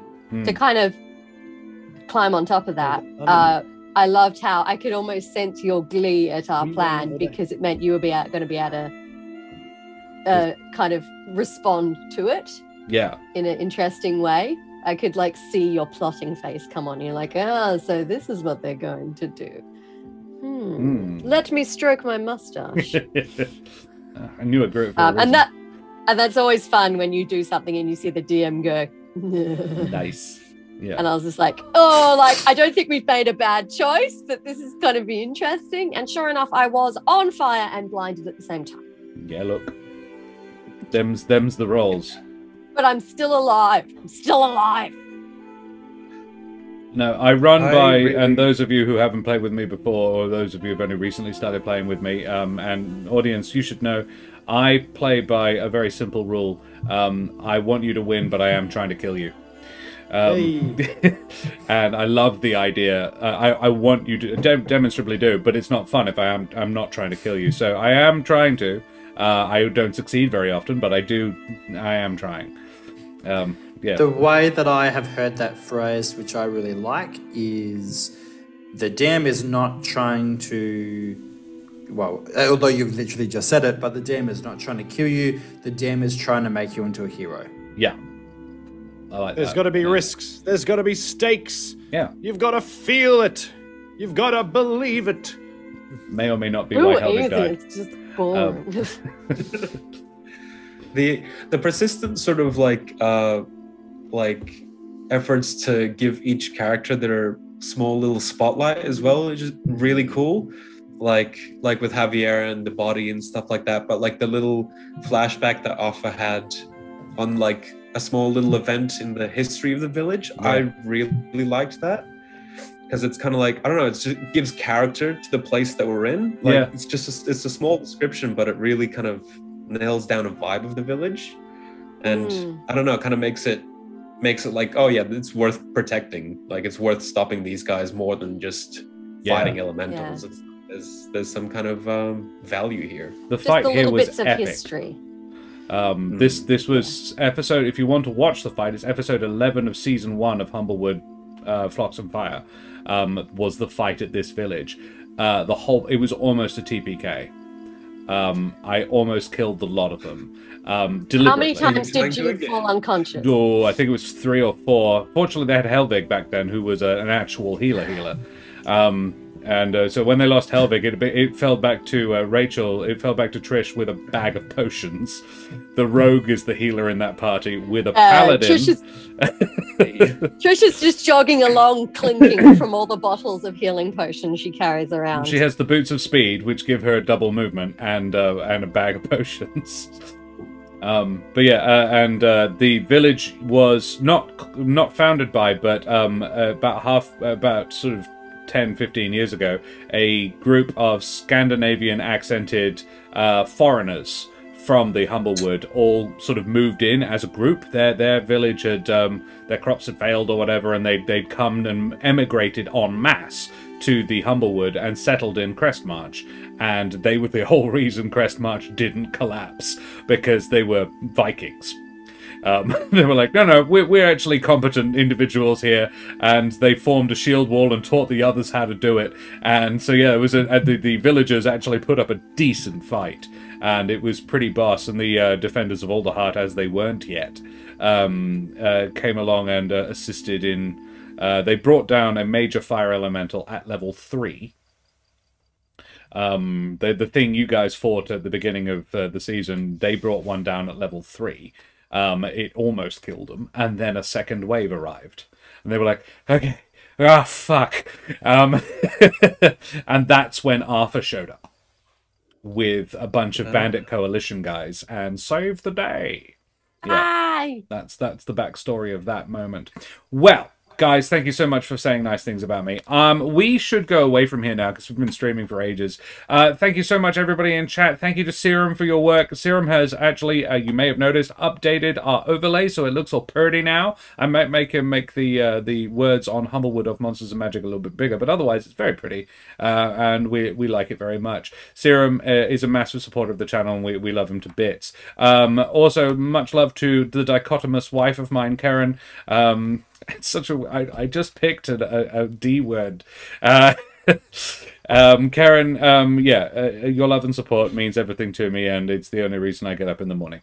Beyond that, my other players, I love you guys as friends. Thank you so much for coming and playing. What else? Who else do I have to thank? The Deck of Many for creating the source book that I broadly used to build this world. I'm not using very much of it now, but I did in the first place. A lot of this lore and backstory comes from it. And we should go on a raid, shouldn't we? Really? We should also thank our lovely artist. We Daria. should. We should definitely thank Daria. Daria does an amazing job. I need to make it as a chat command. Also, the fan art. Shall I pop it back up? Oh, the fan art stuff. Shall I pop it back up so you guys can see it? Definitely. Like, have another look. Another cheeky. No, cheeky bin. I will also say with with fan the art. the overlay.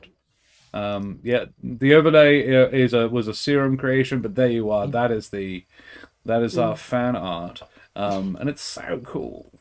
We've got fan art. We're very special and popular. Alrighty.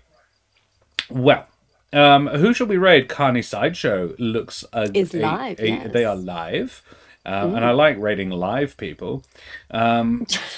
Raiding people who aren't live doesn't make any sense, really. It's a bit stupid. No. So let's start a raid channel. Carly Sideshow. They are still playing. I think they're on their one-shot. Let's raid them so you guys can catch up on what they've been doing. So guys, we're going to go away from here now. Guys, tell us quickly bye. Say goodbye, everybody. This is Nikolai Kravchenko. You can find him on Twitter. He doesn't. Brendan, he's a local Perth actor and director. Josh Towns does loads and loads of cool stuff in Perth and around, and he's a very good performer. And Karen is the mother of Bunnies and Chat and one half of Corsairs Cove, and I'm Josh the Pirate. You can find me in a lot of various things all over the place. Check out Roll for Damage. I'll be there Monday night. Guys, genuine pleasure. Thank you so much for joining us. Take care and goodbye!